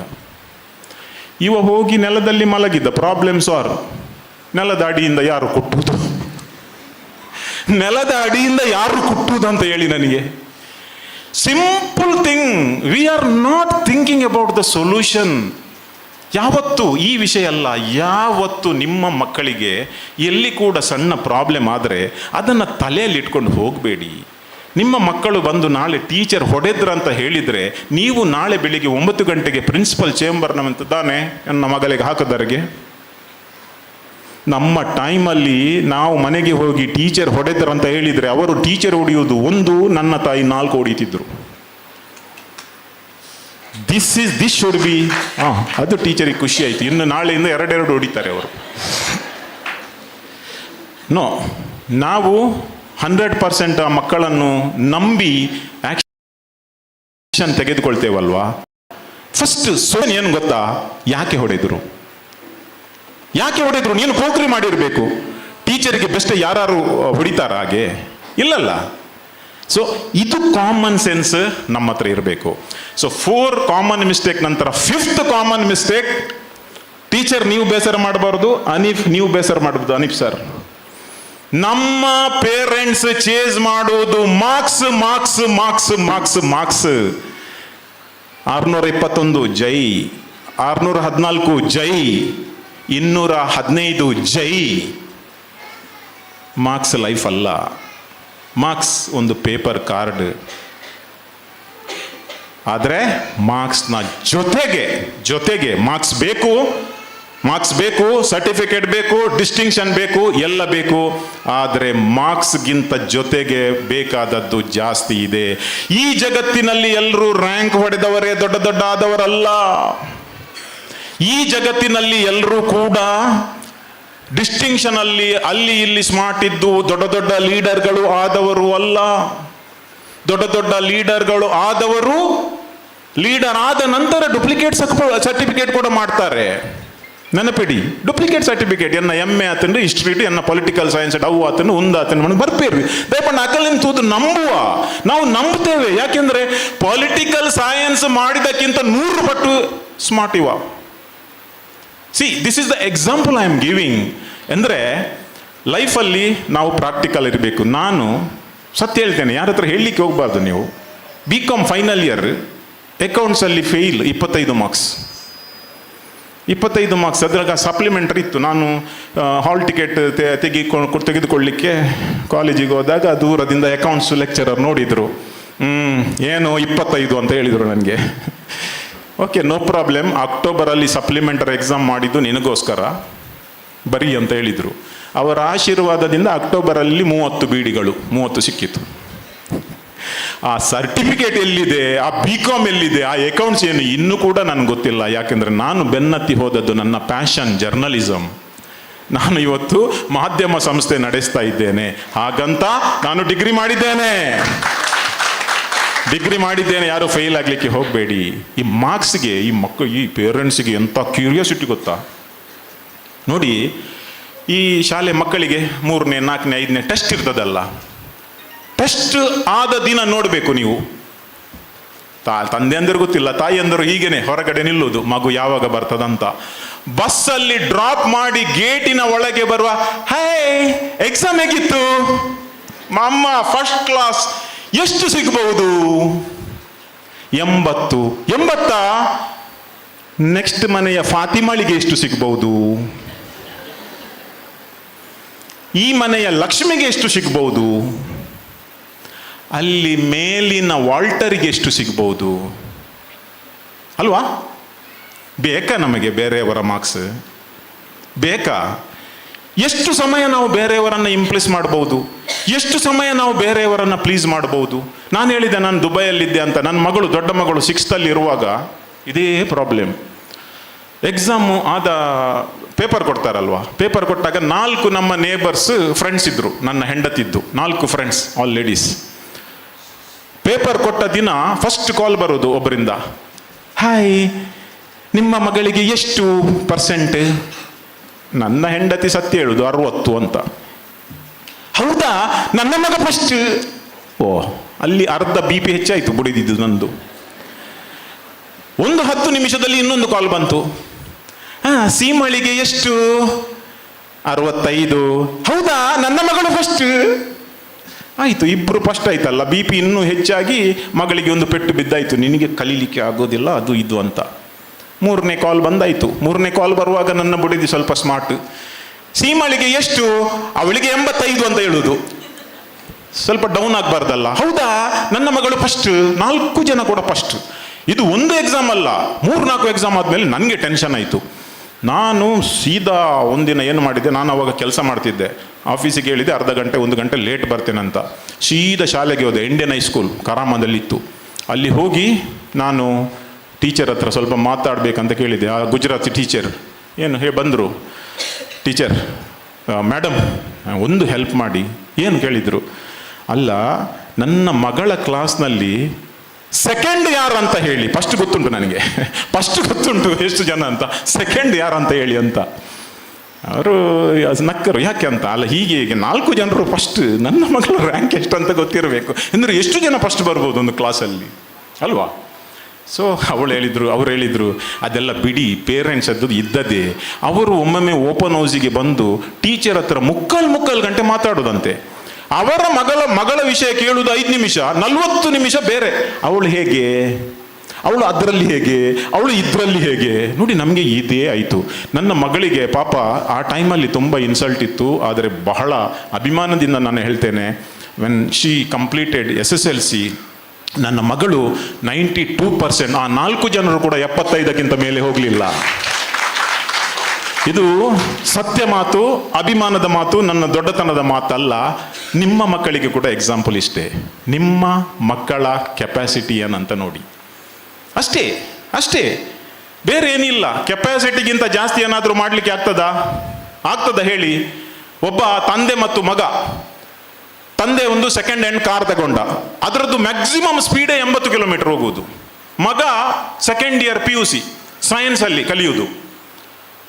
ಅಂದರೆ ತಂದೆ ಮಗ ಇಬ್ಬರು ಕೂಡ ಒಳ್ಳೆ ಇದರಲ್ಲಿದ್ದಾರೆ. ಒಂದಿನ ತಂದೆ ಹೇಳಿದ, ಮಗ ಬಾ ನಾವು ಡ್ರೈವಿಂಗಿಗೆ ಹೋಗುವ ಅಂತ. ಹೋಗುವಾಗ ಇವೆಲ್ಲ ಹೋಗುದು ಇವರು, ಅಂದರೆ ಮ್ಯಾಕ್ಸಿಮಮ್ ಹೋಗುದು 80 ಅಲ್ಲ ಹೈವೇಯಲ್ಲಿ. ಬೇರೆಯವರು ಇವನ್ ಸೈಕಲ್ ನಾವು ಓವರ್ಟೇಕ್ ಮಾಡ್ತಾನೆ. ಅದಕ್ಕೆ ಈ ಮಗ ಕೋಪ ಬಂತು, ಎಂತ ಡಾಡ, ಸ್ವಲ್ಪ ಫಾಸ್ಟ್ ಹೋಗು ಅಂತ. ಫಾಸ್ಟ್ ಇಲ್ಲ, ಇದೆ 80. ಇನ್ನೊಂದು ಗಾಡಿ ಬಂದು ಓವರ್ಟೇಕ್ ಆಗಿ ದೂರ ಹೋಯಿತು. ಡ್ಯಾಡ ಎಂಥದ್ದು, ನನಗೆ ನಾಚಿಕೆ ಆಗ್ತದೆ, ಫಾಸ್ಟ್ ಹೋಗು. ಆಗಲಿಲ್ಲ. ಇನ್ನೊಂದು ಗಾಡಿ ಬಂತು, ಓವರ್ಟೇಕ್ ಆಯಿತು. ನಾನು ಹೇಳಿದಲ್ಲಪ್ಪ ಫಾಸ್ಟ್ ಹೋಗು. ಅಪ್ಪ ಗಾಡಿ ನಿಲ್ಲಿಸದೆ ಹೇಳಿದ, ನಿನಗೆ ಭಾಷೆ ಅರ್ಥ ಆಗುದಿಲ್ವಾ? ಇದ್ರದ್ದು ಮ್ಯಾಕ್ಸಿಮಮ್ ಸ್ಪೀಡ್ 80, ಎಲ್ಲಿ ಫಾಸ್ಟ್ ಹೋಗೋದು? ಅಪ್ಪ ನಿನಗೆ ಭಾಷೆ ಇಲ್ವಾ? ನಾನು ಮ್ಯಾಥ್ಸ್ ಅಲ್ಲಿ ಮ್ಯಾಕ್ಸಿಮಮ್ ತೆಗೆಯುವುದು 60, ನನಗೆ ಯಾಕೆ ನೀನು 80 ತೆಗಿ ಅಂತ ಹೇಳ್ತಿ? ಕರೆಕ್ಟ್ ಅಲ್ವಾ? ಗಾಡಿ 80 ಗಾಡಿ 80 ಹೋಗೋದು, ಮಗ 60 ಕೆಪಾಸಿಟಿ, 80 ಎಲ್ಲಿಂದ ತಗೊಳ್ಳೋದು ನೀವೇ ಹೇಳಿ. So this is very important. Marks ಬೇಕು. ಮಾರ್ಕ್ಸ್ನ ಜೊತೆಗೆ ಸ್ವಲ್ಪ ಅವರು ಯಾವುದರಲ್ಲಿ ಸ್ಟ್ರೆಂಗ್ತ್, ಯಾವುದರಲ್ಲಿ ಸ್ಟ್ರಾಂಗ್ ಇದ್ದಾರೆ, ಏನಿದ್ದಾರೆ ಅಂತ ದಯಮಾಡಿ ಅದನ್ನು ನೋಡಿ. ಈಗ ಈ 5 ಕಾಮನ್ ಮಿಸ್ಟೇಕ್ಸ್ಗಳನ್ನು ಹೇಳಿದೆ. ಈಗ ಅದನ್ನು ಅವಾಯ್ಡ್ ಮಾಡೋದು ಹೇಗೆ? ಅದಕ್ಕೆ 100% ಸೊಲ್ಯೂಷನ್ ಇರಲಿಕ್ಕಿಲ್ಲ, ಆದರೆ ಅವಾಯ್ಡ್ ಮಾಡಬೇಕು. ಯಾವುದೇ ಪ್ರಾಬ್ಲಮ್ ಇರಲಿ, ಅದನ್ನು ಅವಾಯ್ಡ್ ಮಾಡಿದರೆ ನಮಗೆ ಟೆನ್ಷನ್ ಇರುವುದಿಲ್ಲ. ಆದರೆ ನಮ್ಮದು ಪ್ರಾಬ್ಲಮ್ ಏನು ಗೊತ್ತಾ? ನಮ್ಮದು ಪ್ರಾಬ್ಲಮ್ಮು, ನಮ್ಮ ಕಾಲಿಗೆ ಬಂದು ಯಾರಾದರೂ ಹೊಡೆದ್ರೆ ಮಾತ್ರ ನಾವು ಎಚ್ಚರಿಕೆ ಆಗೋದು. ನಮ್ಮ ಕಾಲಿಗೆ ಬಂದು ಕಾರ್ ಕುಡಾರಿದಾಗಂಡ ಮಾತ್ರ ನಮಗೆ ಎಚ್ಚರ ಮಣಪತ. ಹಾಗೆ ನಮ್ಮ ಕಾಲಿಗೆ ಬಂದು ಯಾರಾದರೂ ಕುಡಾರಿ ತಾಗಿಸಿದರೆ ಮಾತ್ರ ನಾವು ಎಚ್ಚರಿಕೆ ಆಗೋದು. ಆದರೆ ನಾನು ಹೇಳ್ತೇನೆ ನಿಮಗೆ, ನೀವು ಎಚ್ಚರಿಕೆಯಿಂದ ಇದ್ದರೆ ನಿಮ್ಮ ಕಾಲಿಗೆ ಕುಡಾರಿ ತಾಗುವುದೇ ಇಲ್ಲ. 100% ಐ ವಿಲ್ ಟೆಲ್ ಯು, ಏನಾಗೋದಿಲ್ಲ. ನಾನು ಸಿಂಪಲ್ ಆಗಿ 3 ಸಿಗಳ ವಿಷಯ ಹೇಳ್ತೇನೆ. ಈ C is very danger. C is dangerous than cancer. The first C is comfort. Comfort. ನಮ್ಮ ಮಕ್ಕಳಿಗೆ ನಾವು ಲಾಡ್ಲಗಳಾಗಿ ಅವರ ಅತಿರೇಕದಿಂದ ನಾವು ಸಾಕ್ತೇವೆ. ಅತಿರೇಕದಿಂದ, ಅಗತ್ಯಕ್ಕಿಂತ ಜಾಸ್ತಿಯಾಗಿ ನಾವು ಸಾಕ್ತೇವೆ ಅವರಿಗೆ. ಇದು ಅಗತ್ಯ ಇದೆಯಾ? ನಮ್ಮಲ್ಲಿ ಎಷ್ಟು ಇರಬಹುದು? ನಮಗೆ ನಮ್ಮ ಮಗನಿಗೆ 9ರಲ್ಲಿ 10ರಲ್ಲಿ 5 ಲಕ್ಷದ ಒಂದು ಬೈಕ್ ಕೊಡುವ ಕೆಪಾಸಿಟಿ ಇರಬಹುದು. ಕೊಡಬೇಕಾ? ಕೊಡುವ ಪೇರೆಂಟ್ಸ್ ಇದ್ದಾರೆ. 10ನೇ ಕ್ಲಾಸಿನಲ್ಲಿ ಕೆಲವು ಪೇರೆಂಟ್ಸ್ ನನಗೆ ಹೇಳಲಿಕ್ಕೆ ಬೇಸರ ಆಗ್ತದೆ, ಅವರು ಗಂಡ ಹೆಂಡಿರ ಇಬ್ಬರ ಸಂಬಳ 40,000, ಮಗಳು ಕೇಳಿದಕ್ಕೆ ಐಫೋನ್ ಕೊಟ್ಟವರಿದ್ದಾರೆ. ಬ್ಯಾಂಕಲ್ಲಿ EMI ಮಾಡುವುದು, ಮಗಳು ಕೇಳಿದ್ದಾಳೆ ಕೊಡುವುದು, ಮಗ ಕೇಳಿದ್ದಾನೆ ಕೊಡುವುದು. ಐಫೋನ್ಗೆ 80,000 90,000, ಇವರದು ತಿಂಗಳ ಸಂಬಳ 40,000 EMI. ಈ ಕಂಫರ್ಟ್ ಝೋನ್ ಉಂಟಲ್ಲ, ಮಕ್ಕಳಿಗೆ ಕಂಫರ್ಟ್ ಝೋನಿನಿಂದ ಸ್ವಲ್ಪ ಹೊರಗೆ ತರಬೇಕು. ಏನಿದು ಕಂಫರ್ಟ್ ಝೋನ್? ನನ್ನ ಎಕ್ಸಾಂಪಲ್ ಪ್ರಕಾರ, ನಾನು ಒಂದು ಸ್ಮಾಲ್ ಇನ್ಸಿಡೆಂಟ್, ನನ್ನ ಮಗನದು, ಈಗ ಅವನು 12 ವರ್ಷ. ಲಾಸ್ಟ್ ಇಯರ್ ಶಾಲೆಯಿಂದ ಬಂದ ಕೂಡಲೇ ಒಂದು ಟ್ಯೂಷನ್ ಇದೆ, ಒಂದು ಅರ್ಧ ಕಿಲೋಮೀಟರ್ ಇದೆ. ನಡ್ಕೊಂಡು ಹೋಗ್ತಿದ್ದ, ನಡ್ಕೊಂಡು ಬರ್ತಿದ್ದ. ಆದರೆ ಒಂದಿನ ಏನಾಯಿತು, ಸಾಯಂಕಾಲ ಒಂದು 4 ಗಂಟೆಗೆ ನಾನು ಮನೆಯಲ್ಲಿದ್ದೆ. ನನಗೆ ಒಂದು ಸ್ವಲ್ಪ ಪಾಪ ಕಂಡಿದ್ದು, ಸ್ವಲ್ಪ ಮಳೆ ಬರ್ತಿತ್ತು. ಬಾ ಮಗ, ನಾನು ಕರ್ಕೊಂಡು ಹೋಗ್ತೇನೆ. I wanted to give him comfort. ಕುತ್ಕೊಳಿಸಿ ಹೋದೆ. 5 ಗಂಟೆಗೆ ಕರ್ಕೊಂಡು ಹೋಗಿ 1 ವಾರ ಹಾಗೆ ನಡೀತು. ಅಭ್ಯಾಸ ಆಯಿತು. ತದನಂತರ ನಾನು ಇಲ್ಲದಿದ್ದರೆ, ಡಾಡ ಇಲ್ಲ ಇವತ್ತು, ನಾನು ಹೋಗುವುದಿಲ್ಲ ಅಂತ ತಾಯಿ ಹತ್ರ. ಅಂದರೆ ನಾನು ಅಭ್ಯಾಸ ಮಾಡಿ ಆಗಿದೆ. ಮತ್ತು ಯಾವಾಗಲೂ ನಾನು 3 ತಿಂಗಳು ಬಿಟ್ಟುಬಿಟ್ಟೆ, ಹಾಗೇನೆ ಬರುವುದು ಹೋಗುವುದು. ಒಂದಿನ ಏನಾಯ್ತು ಅಂದರೆ, ನಾನು 4 ಗಂಟೆಗೆ ಬಿಟ್ಟಿದ್ದೇನೆ. ಈ 5 ಗಂಟೆಗೆ ವಾರಲಿಕ್ಕೆ ನನಗೆ ನೆನಪಿಲ್ಲ ಅಂದರೆ ಆಗಲ್ಲ. ಆಫೀಸಲ್ಲಿ ಏನೋ ಒಂದು ಟೆನ್ಷನ್ನ ಕೆಲಸ ಬಂತು, ಯಾರೋ ಬಂದರು. ಸೊ ಇಮ್ಮಿಡಿಯೇಟ್ಲಿ ನನಗೆ ಆ 5 o'clock ಕ್ರಾಸ್ ಆದದ್ದು ಗೊತ್ತಿಲ್ಲ. 5:20ಗೆ ಹೋದೆ. ಹೋಗುವಾಗ ಅವನಿಗೆ ಬರ್ಬೋದಿತ್ತು, ಅವನಷ್ಟಕ್ಕೆ ಎಷ್ಟೋ ಸಮಯ ಹೋಗಿ ಬಂದಿದ್ದಾನೆ, 1 ವರ್ಷ ಬರ್ಬೋದಿತ್ತು ಅವನಿಗೆ, ನಡ್ಕೊಂಡು ಬರಲಿಲ್ಲ. ನಾನು ನೋಡುವಾಗ ಹೀಗಿದ್ದಾನೆ. ನಾನು ಎಣಿಸಿದ್ದು ಇದು ಆಯಿತು ಅಂತ. ಅಂದರೆ ಕೆಲವೊಮ್ಮೆ ನಾವು ತಂದೆ ತಾಯಿಗಳು ಮಕ್ಕಳನ್ನು ಹೆದರುವುದುಂಟಲ್ಲ, ಬಂದು ಕೂತ್ಕೊಂಡ. ಸತ್ಯ ಹೇಳ್ತೇನೆ, 3 ದಿವಸ ಮಾತಾಡಲಿಲ್ಲ ನನ್ನ ಹತ್ರ. 3 days he didn't speak to me. ಇಂಕ್ ಬೋಡಿತನ ಒಂದು. ಆ ಕಂಫರ್ಟ್ ಕೊಡೋದು ನನಗೆ ಬೇಕಿತ್ತ? ತನ್ನಷ್ಟಕ್ಕೆ ಹೋಗ್ತಿದ್ದ, ತನ್ನಷ್ಟಕ್ಕೆ ಬರ್ತಿದ್ದ. ಇಂಥ ಅಧಿಕ ಪ್ರಸಂಗಗಳು ಇದ್ದಾರೆ. ಅದಕ್ಕೆ ಹೇಳಿದ್ದು, ನಾನು ಹಂಚಿಕೊಳ್ಳುವುದು ನನ್ನ ಅನುಭವ. ಪುಸ್ತಕ ಓದಿ ಪವರ್ ಪಾಯಿಂಟ್ ಹಾಕಿ ನೀವು ಹಾಗೆ ಮಾಡಿ ಹೀಗೆ ಮಾಡಿ ಅಲ್ಲ. ಇದು ಅನುಭವದ ಮಾತು, ನಿಜವಾದ ಘಟನೆಗಳು. ಆಸ್ಟ್ರೇಲಿಯಾದ ಪರ್ತ್ಗೆ ಹೋಗಿದ್ದೆ ಲಾಸ್ಟ್ ಇಯರ್. ಅಲ್ಲಿ ಒಂದು ಶಾಲೆ ಇದೆ. ನನ್ನೊಬ್ಬ friend in fact doctor BR Shetty ಇದ್ದಾರೆ, ಅವರ ಮಗಳು ಡಾಕ್ಟರ್ ಸೀಮಾ ಇದ್ದಾರೆ. ಅವರ ಹಸ್ಬೆಂಡ್ ಅಲ್ಲಿದ್ದು famous cardiologist. Well to do area, ಒಳ್ಳೆ ಒಂದು ಶಾಲೆ. ಅವರ ಅಂದರೆ ಮಗಳು ಸೀಮಾ ನಮಗೆ ಆ ಶಾಲೆಗೆ ಹೊರಗಡೆ ಕರ್ಕೊಂಡೋಗಿ, ನನ್ನ ಮಗ ಇಲ್ಲಿ ಕಲಿತಾನೆ 9th ಸ್ಟ್ಯಾಂಡರ್ಡ್ ಅಂತ ಹೇಳಿದರು. ಏನು ಸ್ಪೆಷಾಲಿಟಿ ಕೇಳಿದೆ. ಆ ಸ್ಪೆಷಾಲಿಟಿ 2 ಸ್ಪೆಷಾಲಿಟಿ ಹೇಳಿದರು. ಎಷ್ಟು ಖುಷಿ ಆಯಿತು ಗೊತ್ತಾ? ಒಂದು ಸ್ಪೆಷಾಲಿಟಿ, ವರ್ಷದಲ್ಲಿ 14 ದಿನ ನಾನ್ ಸ್ಟಾಪ್ 9ನೇ ಕ್ಲಾಸ್ನ 8ನೇ ಕ್ಲಾಸ್ನ ಮಕ್ಕಳಿಗೆ ಬೇರೆ ಬೇರೆ ಬ್ಯಾಚಲ್ಲಿ ಶಾಲೆಯಲ್ಲೇ ಸ್ಟೇ ಮಾಡಲಿಕ್ಕೆ, ನೆಲದಲ್ಲಿ ಮಲಗಲಿಕ್ಕೆ, ನೋ ಮೊಬೈಲ್, ಅವರೇ ಟಾಯ್ಲೆಟ್ ಕ್ಲೀನ್ ಮಾಡಬೇಕು, ಅವರ ಫುಡ್ಡನ್ನು ಶೇರ್ ಮಾಡಬೇಕು, ಅವರ ಪ್ಲೇಟನ್ನು ಅವರೇ ತೊಳಿಬೇಕು, ಎಲ್ಲ ಕೆಲಸ ಅವರು ಮಾಡಬೇಕು. ತಂದೆ ತಾಯಿಗೆ ಫೋನ್ ಮಾಡಲಿಕ್ಕಿಲ್ಲ. ಏನಾದರೂ ಪ್ರಾಬ್ಲಮ್ ಇದ್ದರೆ ಕೇರ್ ಟೇಕರ್ಗೆ ಕಾಲ್ ಮಾಡಬೇಕು, ಹುಷಾರಿಲ್ಲದಿದ್ದರೆ ಕೇರ್ ಟೇಕರ್ ಪೇರೆಂಟ್ಸ್ಗೆ ಕಾಲ್ ಮಾಡ್ತಾರೆ. No touch. 9th standard. ನಾನು ಕೇಳಿದೆ ಯಾಕೆ? ಬಿಕಾಸ್ ಅವರನ್ನು ಕಂಫರ್ಟ್ ಝೋನಿನಿಂದ ಹೊರಗಿಡ್ಲಿಕ್ಕೆ this is the method. So that's why my dear parents, ಯಾವತ್ತು ನಾವು ಕಂಫರ್ಟ್ ಝೋನಿಗೆ ಮಕ್ಕಳಿಗೆ ಕೊಡ್ತೇವಾ ಆ ದಿನವೇಣಿಸಿ ನೀವು ಡೇಂಜರ್ ಝೋನಲ್ಲಿ ಇದ್ದೀರಂತ. Comfort zone is going to be danger zone one day. So ಮಕ್ಕಳಿಗೆ ಎಷ್ಟು ಬೇಕು ಅಷ್ಟೇ ಕಂಫರ್ಟ್ ಕೊಡಿ. ಅಂದರೆ ನಾಳೆ ಜೋರು ಮಳೆ ಬರ್ತದೆ, ವಾಲ್ಟರ್ ನಂದಲಿಗೆ ಬಂದು ಹೇಳಿದ್ದಾರೆ ಕಂಫರ್ಟ್ ಝೋನಲ್ಲಿ ಇಡಬಾರ್ದಂತ, ಕೊಡೆ ಕೊಟ್ಟು ರೋಡ್ ಕ್ರಾಸ್ ಮಾಡಲಿಕ್ಕೆ ಹೇಳ್ಬೇಡಿ, ಆವಾಗ ನೀವೇ ಹೋಗಿ. ಸಿಚುವೇಶನ್ ನಾವು ಅಬ್ದುಲ್ ಕಲಾಂ ಹೇಳಿದ್ದಾರೆ ಒಂದು ಮಾತು ಇಂಗ್ಲೀಷಲ್ಲಿ, ಅಟ್ ಸ್ಕೂಲ್ 9 AM ಅಂದರೆ ಶಾಲೆಯಲ್ಲಿ ಮಕ್ಕಳು ಬರುವಾಗ, at 9 AM school bell sounds irritating. At 9 AM school bell sounds irritating. Same bell at 4 PM sounds melodious.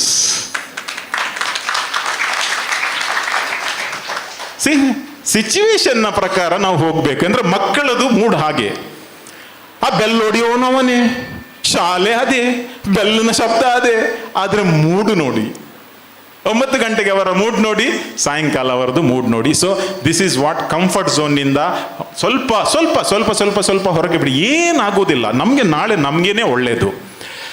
So ಇನ್ನೊಂದು ಕಂಫರ್ಟ್ ಝೋನಿನಿಂದ ನಮ್ಮ ಮಕ್ಕಳಿಗೆ ತಂದೆ ಅಥವಾ ತಾಯಿಯಲ್ಲಿ ಒಬ್ಬರಿಗೆ ಶೇಲೆ ಜಾಸ್ತಿ ಅಲ್ವಾ? ನನ್ನ ಮನೆಯಲ್ಲಿ ಹಾಗೆ, ನನ್ನ ಮಗ ನನ್ನ ಲಾಡ್ಲ, ತಾಯಿ ಸ್ವಲ್ಪ ಸ್ಟ್ರಿಕ್ಟ್. ಇಬ್ಬರು ಕೆಲವರು ಕೇಳುವುದುಂಟು, ತಾಯಿ ನಿನಗೆ ಯಾರು ಲೈಕ್ ಅಂತ, ಸೀದಾ ಹೇಳ್ತಾರೆ ಡಾಡಾ ಅಂತ. ಅಂದರೆ ಕಂಫರ್ಟ್ ಝೋನ್ ನಾನು ಕೊಡೋದಲ್ವಾ? ತಾಯಿ ಜೋರು ಮಾಡೋದು ಏನು ಪ್ರಾಬ್ಲಮ್ ಇಲ್ಲ. ಕೆಲವೊಮ್ಮೆ ನಾವು ಬ್ಯಾಲೆನ್ಸ್ ಮಾಡಬೇಕಾಗ್ತದೆ, ದಟ್ ಈಸ್ ನ್ಯಾಚುರಲ್. ಆದರೆ ಮೊನ್ನೆ ಒಂದು ಏನಾಯ್ತು ಅಂದರೆ, ಇದು ಸ್ವಲ್ಪ ಜಾಸ್ತಿ ಆಯಿತು. ಒಂದು ಶಾಲೆಯಲ್ಲಿ 6ನೇ ಕ್ಲಾಸ್ 5ನೇ ಕ್ಲಾಸ್ನ ಹುಡುಗ, ಅವ ರೇಸಲ್ಲಿ ಫಸ್ಟ್. ಎಂತ ಓಡುವುದೆಂದರೆ 7ನೇ 8ನೇ ಕ್ಲಾಸ್ನ ಮಕ್ಕಳಿಗೆ ಹಿಂದೆ ಆಗ್ತಿದ್ದ. ಇಡೀ ಶಾಲೆಯಲ್ಲಿ ಫಸ್ಟ್ ಅವ.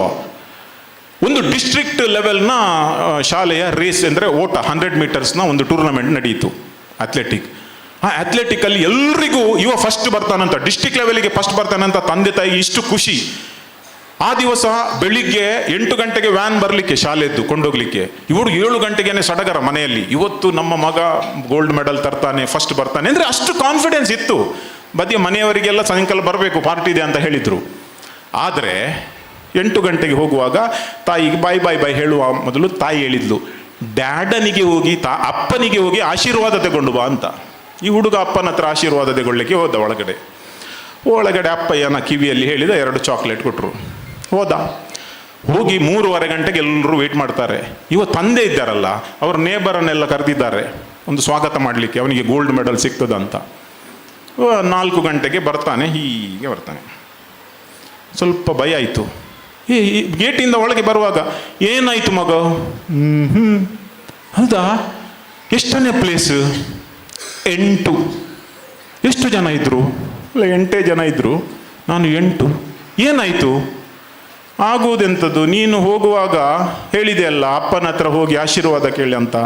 ನಾನು ಅಪ್ಪನ ಹತ್ರ ಹೋಗಿ ಆಶೀರ್ವಾದ ಕೇಳಿದೆ. ಅವರು ಕಿವಿಯಲ್ಲಿ ಹೇಳಿದ್ರು, ಮೆಲ್ಲ ಓಡು ಮಗನೇ ಅಂತ ಹೇಳಿದ್ರು. ನಾನು ಮೆಲ್ಲ ಓಡಿದೆ ಅಂತ ಹೇಳಿದ್ರು. 100 ಮೀಟರ್ ರೇಸ್ ಎಲ್ಲಿಯಾದ್ರೂ ಯಾರಾದ್ರೂ ಮೆಲ್ಲ ಓಡುದು ಇದೆಯಾ? ಇದಕ್ಕಿಂತ ಜಾಸ್ತಿ ಒಂದು ಕಂಫರ್ಟ್ ಮತ್ತು ಶೇಲೆ ಎಲ್ಲಿಯಾದ್ರೂ ಇರಬಹುದಾ? ಅವ 100 ಮೀಟರ್ ರೇಸ್ ಮೆಲ್ಲ ಓಡಿದಂತೆ. ತಂದೆ ಹೇಳಿದೆ, ತಂದೆಲ್ಲ ಆಡ್ಲಲ್ವಾ? This is father's. ನನ್ಗೆ ಗೊತ್ತು, ನಮಗೆ ಹೆಣ್ಣು ಮಕ್ಕಳು, ಗಂಡು ಮಕ್ಕಳು, ಚಿಕ್ಕ ಮಕ್ಕಳು ತುಂಬ ಇಷ್ಟ. ಆದರೆ ಶೇಲೆ ಅದು ಲಿಮಿಟ್. ಈಗ ನಾನು ಕಲಿತಾ ಇದ್ದೇನೆ. ನನ್ನ 3ನೇ ಮಗನಿಂದ ಎಲ್ಲ ಪಾಠ ಕಲಿತಾ ಇದ್ದೇನೆ ನಾನು. Okay, this is 1 C. The second C, sir time ಒಂದು 10 ನಿಮಿಷ ಬೇಕು, ಜಸ್ಟ್ 10 minutes. ಬೋರ್ ಆಯ್ತಾ? Second C is comparison. Comparison ಇದ್ರಷ್ಟು ದೊಡ್ಡ ಎನಿಮಿ ನಮ್ಮ ಲೈಫಲ್ಲಿ ಯಾರೂ ಇಲ್ಲ. ಯಾವತ್ತು ಕೂಡ ಪೇರೆಂಟ್ಸ್ ನಿಮ್ಮ ಮಕ್ಕಳನ್ನು ಇನ್ನೊಬ್ಬ ಮಗುವಿನೊಂದಿಗೆ ಕಂಪೇರ್ ಮಾಡಬೇಡಿ. ಯಾವುದೇ ಕಾರಣಕ್ಕೂ ಮಾರ್ಕ್ಸ್ ಇರಲಿ, ಹೈಟ್ ಇರಲಿ, ವೇಟ್ ಇರಲಿ, ಯಾವುದೇ ಕಾರಣಕ್ಕೂ ಕಂಪ್ಯಾರಿಸನ್ ಮಾಡಬೇಡಿ. ಯಾಕೆಂದರೆ ನಮ್ಮ ಮಕ್ಕಳು ನಮ್ಮ ಗಿಫ್ಟ್. ನಾವು ಈ ಭೂಮಿಗೆ ಬರುವಾಗ ನಮ್ಮ ತಂದೆ ತಾಯಿಯನ್ನು ನಾವು ಚೂಸ್ ಮಾಡಲಿಲ್ಲ, ಸರಿ ಅಲ್ವಾ? ನಮ್ಮ ಜಾತಿ ಧರ್ಮವನ್ನು ನಾವು ಚೂಸ್ ಮಾಡಲಿಲ್ಲ. KG 1, 2, 3 ಶಾಲೆ ಹೋಗ್ಬೇಕಂತ ನಮ್ಮ ಮಕ್ಕಳಿಗೆ ಚೂಸ್ ಮಾಡಲಿಕ್ಕೆ ಆಗೋದಿಲ್ಲ. ಅವರು ಗಾಡ್ ಗಿಫ್ಟ್. ಆದರೆ ಒಂದು ನೆನಪಿಡಿ, ಪ್ರತಿಯೊಂದು ನಿಮ್ಮ ಮಕ್ಕಳ ಹತ್ರ ಒಂದೊಂದು ಟ್ಯಾಲೆಂಟ್ ಇದೆ. ನಿಮ್ಮ ಮಕ್ಕಳಲ್ಲಿ, ಎಲ್ಲ ಮಕ್ಕಳಲ್ಲಿ ಈಕ್ವಲ್ ಟ್ಯಾಲೆಂಟ್ ಇಲ್ಲದಿರಬಹುದು, ಆದರೆ ಆಪರ್ಚುನಿಟೀಸ್ ಈಕ್ವಲ್ ಇವೆ. ಒಂದು ಸಿಂಗಿಂಗ್ ಅಲ್ಲಿ, ಒಂದು ಆರ್ಟ್ ಅಲ್ಲಿ, ಸ್ವಿಮ್ಮಿಂಗ್ ಅಲ್ಲಿ ನಾವು ಹಾಗೆ ಹೇಳಿದಲ್ಲ, ಫುಟ್ಬಾಲ್ ಅಲ್ಲಿ, ಅದರಲ್ಲಿ ಇದರಲ್ಲಿ ಒಂದೊಂದರಲ್ಲಿ ಅವರು ಹುಷಾರಿರ್ತಾರೆ. ಆದರೆ ಕಂಪ್ಯಾರಿಸನ್ ಮಾಡಿದಲ್ಲಿ ಏನಾಗ್ತದೆ ಅಂದರೆ, ನನಗೆ 10ನೇ ಕ್ಲಾಸ್ನಲ್ಲಿ ನನಗೆ ನನ್ನ ಅಮ್ಮ ಕಂಪೇರ್ ಮಾಡ್ತಿದ್ರು. 10ನೇ ಕ್ಲಾಸ್ನಲ್ಲಿ ನಾನು 2 ಸಬ್ಜೆಕ್ಟಲ್ಲಿ ಫೇಲ್ ಆಗ್ತಿದ್ದೆ. ಪಾಪ ತಾಯಿಗೆ ಒಂದು ಆಸೆ ಎಲ್ಲದರಲ್ಲಿ ಪಾಸ್ ಆಗಬೇಕಂತ. ಫಸ್ಟ್ ಎಕ್ಸಾಮ್ನಲ್ಲಿ 2 ಫೇಲ್. ಸೊ ತಾಯಿ ಹೇಳಿದರು, ನೆರೆಮನೆಯ ಲವಿನನನ್ನು ನೋಡಿ ಕಲಿ, ಅವಳು ಫಸ್ಟ್ ಬರ್ತಾಳೆ, ಸೆಕೆಂಡ್ ಬರ್ತಾಳೆ, ಥರ್ಡ್ ಬರ್ತಾಳೆ ಅಂತ. ಆಯ್ತಂತ ಹೇಳಿದೆ. ಯಾವಾಗಲೂ ಹಾಗೇನೆ, ಅವಳನ್ನು ನೋಡಿ ಕಲಿ. ಸೆಕೆಂಡ್ ಎಕ್ಸಾಮ್ ಆಯಿತು. ಸ್ವಲ್ಪ 2ರಲ್ಲಿ ಮತ್ತೆ ಫೈಲ್. ಮತ್ತೆ ಸೀದಾ ಬಂದು ಜೋರು ಮಾಡಿದ್ರು, ಭಾಷೆ ಇಲ್ವಾ ನಿನಗೆ ಹೇಳಿದ್ದಲ್ಲ, ಲವಿನನನ್ನು ನೋಡಿ ಕಲಿ, ಅವಳನ್ನು ನೋಡಿ ಕಲಿ ಅಂತ. ಮಿಡ್ ಟರ್ಮ್ ಎಕ್ಸಾಮಲ್ಲಿ ನಾನು 2ರಲ್ಲಿ ಫೇಲ್ ಆಗ್ತಿದ್ದೆ, ಅದರಲ್ಲಿ 4ರಲ್ಲಿ ಫೇಲ್. ತಾಯಿ ಹೇಳಿದ್ರು, ನಿನಗೆ ಹೇಳಿದ್ದಲ್ವಾ, ಲವಿನನನ್ನು ನೋಡಿ ಕಲಿ, ಅವಳನ್ನು ನೋಡಿ ಕಲಿ. ಅಮ್ಮ, ನಾನು ಅವಳನ್ನೇ ನೋಡಿ ಕಲಿತದ್ದು, ಅವಳು ತುಂಬ ಚಂದ ಇದ್ದಾಳೆ, ನಾನು ಏನು ಮಾಡೋದು, ಕಲೀಲಿಕ್ಕೆ ಮನಸ್ಸಾಗಲಿಲ್ಲ ನನಗೆ. ಬೇಕಾ ಯಾರಿಗಾದ್ರೂ ಕಂಪೇರ್ ಮಾಡ್ತೀರಾ? No, don't compare. And second thing, don't underestimate. ಮಕ್ಕಳನ್ನು ಯಾವ ಕಾರಣಕ್ಕೋಸ್ಕರ ಅಂಡರ್ ಎಸ್ಟಿಮೇಟ್ ಮಾಡಬೇಡಿ. ಯಾವುದೇ ಮಗು ಇರಲಿ, ಏನೇ ಇರಲಿ, 0 ತೆಗೀಲಿ. ನೋಡಿ, ನಾನು ಪ್ರೈಮರಿಯಲ್ಲಿರುವಾಗ 4ನೇ ಕ್ಲಾಸ್ನಲ್ಲಿ ಒಬ್ಬ ಹುಡುಗ ಇದ್ದ. ಅವ 5 ಸಬ್ಜೆಕ್ಟಲ್ಲಿ ಸಮಾಜ ಮತ್ತು ಕನ್ನಡದಲ್ಲಿ 2 ಮಾರ್ಕ್ಸ್ ಅವನಿಗೆ. ಎಷ್ಟು? 100ರಲ್ಲಿ. ಬಾಕಿ ಎಲ್ಲ 0, ಎಲ್ಲ ಎಕ್ಸಾಮ್. ಟೀಚರ್ ಅವನನ್ನು ಕೋಳಿ ಮೊಟ್ಟೆ ಅಂತ ಹೇಳ್ತಿದ್ರು. ನಾವು ನಮ್ಮ ಫ್ರೆಂಡ್ ಸರ್ಕಲ್ ಇತ್ತು, ಕೋಳಿ ಮೊಟ್ಟೆ ಗಂಗಸರ ಅಂತ ಹೇಳ್ತಿದ್ದೆವು. ಅಂದರೆ ಅವತ್ತು 0. ನಾನು 7ನೇಗೆ ಹೋಗ್ತೇನೆ, ಇವ ಅಲ್ಲೇ ಇದ್ದಾನೆ 4ನೇಯಲ್ಲಿ. ಮೊನ್ನೆ ಕಾರ್ಕಳದಲ್ಲಿ ಒಂದು ದೊಡ್ಡ ಕಾರ್ಯಕ್ರಮ, ನನಗೆ ಇನ್ವಿಟೇಷನಲ್ಲಿ ಗೆಸ್ಟ್ ಆಫ್ ಆನರ್ ಅಂತ ನನಗೆ ಕರೆದಿದ್ರು. ನಾನು ಹೋದೆ. ಒಂದು 7-8 ಜನ ಗೆಸ್ಟ್ ಇದ್ರು. ನಾನು ನೋಡ್ತೇನೆ, ಕಾರ್ಯಕ್ರಮದ ಅಧ್ಯಕ್ಷ ಇವ. 0 ಸಿಕ್ಕಿ, ಏನು ಕೋಳಿ ಮೊಟ್ಟೆ ಅಂದವು. ನಾನು ಬರೀ ಕೇಳಿದೆ, ಈ ಜನ ಮಾರೆ ಓಲಿತ್ತು ಮಾರೆ ತೂ ಒಂದೆ, ಕೆಲವು ಸಮಯ ನೋಡದೆ, ಕೆಲವು ಸಮಯ ಆಯಿತು, ಹೇಗೆ ಅಧ್ಯಕ್ಷ? ಅವ್ರು ಹೇಳಿದರು, ಇವ 5 ಲಕ್ಷ ಕೊಟ್ಟಿದ್ದಾನೆ, ಅವ ಅಧ್ಯಕ್ಷ. ಪ್ರೋಗ್ರಾಮ್ ಆದ ನಂತರ ಕಲಿತೆ, ಗುರ್ತಾಯ್ತಾ? ಆಯಿತು, ನೀನು ವಾಲ್ಟರ್ ಅಲ್ವಾ? ಹೌದು. ಇಲ್ಲ, ಹೇಗೆ ನೀನು ಹಣ ಮಾಡಿದ್ದು ಹೇಗೆ ಅಂತ ಕೇಳಿದೆ. ನೀವೆಲ್ಲ ಕ್ಲಾಸಲ್ಲಿ ಹೇಳ್ತಿದ್ರಲ್ಲ ಕೋಳಿ ಮೊಟ್ಟೆ ಅಂತ. ಈಗ ಹೈದರಾಬಾದಲ್ಲಿ ನಂದು ಕೋಳಿ ಮೊಟ್ಟೆ ಬಿಸ್ನೆಸ್. ತಿಂಗಳಿಗೆ 15 ಲಕ್ಷ ನಂದು ಇನ್ಕಮ್. ನಿಂದೆಷ್ಟು ಅಂತ ಕೇಳಿದ್ರು. ನಾನು ಓಡಿ ಹೋದೆ. ನಾನು 1 ಗಳಿಗೆ ಎನಿಸಿದೆ, ನಾನು ಕೂಡ 4ನೇಯಲ್ಲಿ ಕೋಳಿ ಮೊಟ್ಟೆ ತೆಗೆದ್ರೆ ಇವತ್ತು ಕೋಳಿ ಮೊಟ್ಟೆಯ ಬಿಸ್ನೆಸ್ ಮಾಡ್ತಿದ್ದೆ ಅಲ್ವಾ ಅಂತ. ಸೊ ಕೋಳಿ ಮೊಟ್ಟೆ ಅವನಿಗೆ ಇನ್ಸ್ಪಿರೇಷನ್. Remember this. ನಿಮ್ಮ ಮಕ್ಕಳಿಗೆ ಯಾವಾಗ ನೀವು ಅಂಡರ್ ಎಸ್ಟಿಮೇಟ್ ಮಾಡ್ತೀರಾ, ಆ ಅಂಡರ್ ಎಸ್ಟಿಮೇಷನ್ ಅವರಿಗೆ ಇನ್ಸ್ಪಿರೇಷನ್ ಆಗುವ ಚಾನ್ಸಸ್ ಇದೆ. ಮತ್ತೆ ಮುಂದೊಂದು ದಿನ ನಾವು ಯಾವಾಗಲೂ ಅವರ ಎದುರು ನಾವು ಶರ್ಮಿಂದ ಆಗಬಾರ್ದು, ನಾಚಿಕೆ ಕೆಟ್ಟು ಮಣ್ಪೆರತ ಹಾಗೆ ಆಗಬಾರ್ದು. So don't compare. ಈ ಹಿಸ್ಟ್ರಿಯಲ್ಲಿ ಬೇಕಾದರೆ ನೋಡಿ, ಎಲ್ಲೆಲ್ಲಿ ಯಾರು ಈ KFC ಅವರು ಸಕ್ಸಸ್ ಆದದ್ದು 65ನೇ ಏಜಲ್ಲಿ. ಅದರ ಮೊದಲು 1000 ಟೈಮ್ ಫೇಲ್ ಆಗಿದ್ದಾರೆ. ಅವರ ರೆಸಿಪಿ 1000 ಟೈಮ್. ಒಂದು ಗ್ಲಾಸ್ ವಾಟರ್ ಮತ್ತು 1 ಗ್ಲಾಸ್ ಪೆಟ್ರೋಲ್ ಕೈಯಲ್ಲಿ ಇಡಿ, ಕಂಪೇರ್ ಮಾಡಲಿಕ್ಕೆ ಆಗ್ತದಾ? ಇದರ ಕೆಲಸ ಬೇರೆ. ಸರಿ, ಈಗ ಕೊನೆಯದು ಲಾಸ್ಟಿಗೆ ಒಂದು ನಾನು ಹೇಳಿದೆ, comfort, comparison and the third is complain. ನಮ್ಮ ಮಕ್ಕಳು ಯಾವತ್ತೂ ಬಂದು ನಮ್ಮ ಹತ್ರ ಕಂಪ್ಲೇಂಟ್ ಮಾಡ್ತಾರೆ. ಅವರು ಒಂದು ವೇಳೆ ತಪ್ಪು ಮಾಡದಿದ್ರೂ ಕೂಡ ಅವರು ನಮ್ಮ ಹತ್ರ ಬಂದು ಬೇರೆಯವರು ನನಗೆ ಹೀಗೆ ಮಾಡಿದ್ರು, ಕ್ಲಾಸಲ್ಲಿ ಮಾರ್ಕ್ ತೆಗೆದಿದ್ರೆ ಟೀಚರ್ ಕಲಿಸ್ಲಿಲ್ಲ ಅಂತ ಹೇಳುವುದಿದೆ. ಅಥವಾ ಏನು ಮಾಡಲಿ ಕಂಪ್ಲೇನ್. ಆ ಕಂಪ್ಲೇನ್ ಅನ್ನ ನೀವು ಸೀರಿಯಸ್ಲಿ ತೆಗೆದುಕೊಳ್ಬೇಡಿ. ಇನ್ಸ್ಟೆಡ್ ಆಫ್ ದ್ಯಾಟ್ ಅವರಿಗೆ ಮಿಸ್ಟೇಕ್ ಮಾಡಲಿಕ್ಕೆ ಬಿಡಿ, ಮಕ್ಕಳಿಗೆ ಮಿಸ್ಟೇಕ್ ಮಾಡಿದ್ರೆ ಮಾತ್ರ ಅವರು ಕಲಿತಾರೆ. ಕ್ರಿಮಿನಲ್ ಮಿಸ್ಟೇಕ್ ಅಲ್ಲ, ಮಿಸ್ಟೇಕ್ ಮಾಡಲಿಕ್ಕೆ ಬಿಡಿ. ಯಾಕಂದರೆ ನನ್ನ ಜೀವನದಲ್ಲಿ ನಾನು ಇವತ್ತು ನಿಮ್ಮ ಮುಂದೆ ನಿಂದು ಮಾತಾಡ್ತೇನೆ, ಆದರೆ ಅದೆಷ್ಟೋ ಮಿಸ್ಟೇಕ್ಗಳನ್ನು ಮಾಡಿದ್ದೇನೆ. ಆದರೆ ಮಾಡಿದ ಮಿಸ್ಟೇಕನ್ನು ನಾನು ತಪ್ಪು ಎಂದು ಅರಿತುಕೊಂಡು ಇನ್ನೊಮ್ಮೆ ಮಾಡದಂತೆ ನೋಡಿದ್ದೇನೆ. ಆ ಮಿಸ್ಟೇಕ್ನಿಂದ ಪಾಠಗಳನ್ನು ಕಲಿತಿದ್ದೇನೆ. ನಿಮಗೂ ಅಷ್ಟೇ, ನಿಮ್ಮ ಮಕ್ಕಳಿಗೂ ಅಷ್ಟೇ. ತಪ್ಪು ಮಾಡಿದರೆ ಏನು ಪರ್ವತ ಏರುವುದು ಏನಿಲ್ಲ, ಜೋರು ಮಾಡೋದು ಏನಿಲ್ಲ. ಅರಿವು ನೀಡಿ, ನೀನು ಮಾಡಿದ್ದು ತಪ್ಪು. ಯಾವತ್ತು ಅವರಿಗೆ ಇನ್ನೊಬ್ಬರ ಹತ್ರ ಕಾಂಪಿಟೇಷನ್ ಮಾಡಲಿಕ್ಕೆ ಹೋಗ್ಲಿಕ್ಕೆ ಬಿಡಬೇಡಿ. 50 ಸಿಕ್ಕಿದೆ 60 ಸಿಕ್ಕಿದೆ ನಾನು ಹೇಳಿದೆಲ್ಲ ಹಾಗೆ. ಮಿಸ್ಟೇಕ್ ಆಗಲಿ, ಏನು ಪ್ರಾಬ್ಲಮ್ ಇಲ್ಲ. ಮಿಸ್ಟೇಕ್ನಿಂದ ಕಲಿಯುವುದು ಮತ್ತು ಒಮ್ಮೆ ಮಾಡಿದ ಮಿಸ್ಟೇಕನ್ನು ಇನ್ನೊಮ್ಮೆ ಮಾಡದ ಹಾಗೆ ನಾವು ನೋಡುವುದು, ಇದು ಭಾರಿ ಇಂಪಾರ್ಟೆಂಟ್. ನಾನು ಫಸ್ಟಿಗೆ ಇನಿಷಿಯಲಿ ನಿಮಗೆ ಹೇಳಿದೆ, ಇವತ್ತು ಪೇರೆಂಟ್ಸ್ ನಾವು ಯಾವ ರೀತಿಯ ಚಾಲೆಂಜಸನ್ನು ತೆಗೆದುಕೊಳ್ತೇವೆ ಅಂತ ಮೊಬೈಲ್ನ ಬಗ್ಗೆ ಹೇಳಿದೆ. ನಂತರ 5 ಕಾಮನ್ ಮಿಸ್ಟೇಕ್ಸನ್ನು ಹೇಳಿದೆ. ಈ ಕಾಮನ್ ಮಿಸ್ಟೇಕ್ಸ್ ಯಾರಿತ್ರನೂ ಆಗ್ಬೋದು. ನನ್ನ ಹತ್ರ ಆಗಿದೆ, ನಿಮ್ಮ ಹತ್ರನೂ ಆಗ್ಬಹುದು. ಬೇಕಂತ ಯಾರು ಮಾಡುವುದಿಲ್ಲ, ಆಕ್ಸಿಡೆಂಟ್ಲಿ ಆಗ್ತದೆ, ಏನು ಪ್ರಾಬ್ಲಮ್ ಇಲ್ಲ. ಇದನ್ನು ಸರಿಪಡಿಸಬಹುದು. ಮತ್ತು ಈ 3 C ಅನ್ನು ನೆನಪಿಡಿ: ಕಂಫರ್ಟ್, ಕಂಪ್ಯಾರಿಸನ್ ಆ್ಯಂಡ್ ಕಂಪ್ಲೇನಿಂಗ್. ಈ 3 ಏನೆಂದರೆ ನಾವು ಮಿಸ್ಟೇಕ್ ಮಾಡದಾಗೆ ನಮಗೆ ಜಾಸ್ತಿ ಇನ್ಸ್ಪಿರೇಷನ್ ನೀಡ್ತವೆ. ಕೊನೆಯಲ್ಲಿ ಈ ಮಿಸ್ಟೇಕ್ನ ಬಗ್ಗೆ ನನ್ನೊಂದು ಫೇವರೇಟ್ 3 ಲೈನರ್ ಇದೆ, ಕೇಳಿ, ನಿಮಗೆಲ್ಲ ಅರ್ಥ ಆಗ್ತದೆ. ಹಿಂದಿ ಟೀಚರ್ ಕ್ಷಮಿಸಿ ನನ್ನನ್ನು ಒಂದು ವೇಳೆ ನನ್ನ ಪ್ರೊನೌನ್ಸಿಯೇಷನ್ ಚೇಂಜ್ ಆದರೆ. 3 ಲೈನರ್: ಗಲ್ತಿ ಕರ್ನಾ ಪ್ರಕೃತಿ ಹೈ, ಗಲ್ತಿ ಕರ್ನಾ ಪ್ರಕೃತಿ ಹೈ, ಗಲ್ತಿ ಮಾನ್ನ ಸಂಸ್ಕೃತಿ ಹೈ, ಗಲ್ತಿ ಮಾನ್ನ ಸಂಸ್ಕೃತಿ ಹೈ, ಗಲ್ತಿ ಸುಧಾರ್ನಾ ಪ್ರಗತಿ ಹೈ, ಗಲ್ತಿ ಸುಧಾರ್ನಾ ಪ್ರಗತಿ ಹೈ. ಯಾರು ಯಾವತ್ತು ನೀವು ಆಗಲಿ ನಿಮ್ಮ ಮಕ್ಕಳಾಗಲಿ ಯಾವುದೇ ಮಿಸ್ಟೇಕ್ ಮಾಡಲಿ, ಡೋಂಟ್ ವರಿ, ಪ್ರಗತಿ ಇದೆ. ಲೈಫಲ್ಲಿ ಈಸ್ ವೆರಿ ಸಿಂಪಲ್. ಟೆನ್ಷನ್ ಮಾಡಬೇಡಿ, ಪ್ರತಿಯೊಂದು ಪ್ರಾಬ್ಲಮ್ಗೂ ಸೊಲ್ಯೂಷನ್ ಇದೆ. ಆದರೆ ಒಂದೇ ಒಂದು, ನಿಮ್ಮ ಲೈಫಲ್ಲಿ ಏನಾಗಿದೆ ಮರೆತು ಬಿಡಿ, ಅದನ್ನು ಡಿಲೀಟ್ ಮಾಡಲಿಕ್ಕೆ ಆಗೋದಿಲ್ಲ. ಅದರ ಬಗ್ಗೆ ಯೋಚನೆ ಮಾಡಬೇಡಿ, ಆಗಿ ಹೋಗಿದೆ. ನಾಳೆ ನಿಮ್ಮ ಲೈಫಲ್ಲಿ ಏನಾಗ್ತದೆ ಆ ಆಂಗ್ಸೈಟಿ ಬೇಡ. ನಾಳೆಯ ದಿನವನ್ನು ನಾವು ನೋಡಲಿಲ್ಲ. ಇವತ್ತು ನಮಗೆ ಆ ಭಗವಂತ ಬ್ಯೂಟಿಫುಲ್ ಆದ ಡೇ ಕೊಟ್ಟಿದ್ದಾರೆ. ಅದನ್ನ ಚೆನ್ನಾಗಿ ಬದುಕುವ, ಖುಷಿ ಪಡುವ, ಸಂತೋಷ ಪಡುವ, ನಮ್ಮ ಮಕ್ಕಳೊಂದಿಗೆ, ನಮ್ಮ ಎಲ್ಲರೊಂದಿಗೆ ಸಂತೋಷದಲ್ಲಿರುವ ಎಲ್ಲ ನಮ್ಮ ಪದಾಧಿಕಾರಿಗಳಿದ್ದಾರೆ, ಅನೀಫ್ ಭಾಯ್ ಮತ್ತು ಎಲ್ಲರಿಗೆ thank you for this opportunity. You are one of the best audience. ನನಗೆ ತುಂಬ ಖುಷಿ ಆಯಿತು ನಿಮ್ಮೊಂದಿಗೆ ಮಾತಾಡಿ. ಹೇಗೆ 1 ಗಂಟೆ ಆಯಿತು ಗೊತ್ತಿಲ್ಲ, ಆದರೆ ನಿಮಗೆ ಬೋರ್ ಆದರೆ ಕ್ಷಮಿಸಿ. Thank you very much and Jai Hind. ಪೋಷಕರಿಗೆ ಏನಾದರೂ ಸಲಹೆ, ತಮ್ಮ ಮಕ್ಕಳ ಬಗ್ಗೆ ಸಲಹೆಗಳು, ಸಂದೇಹಗಳು ಏನಾದರೂ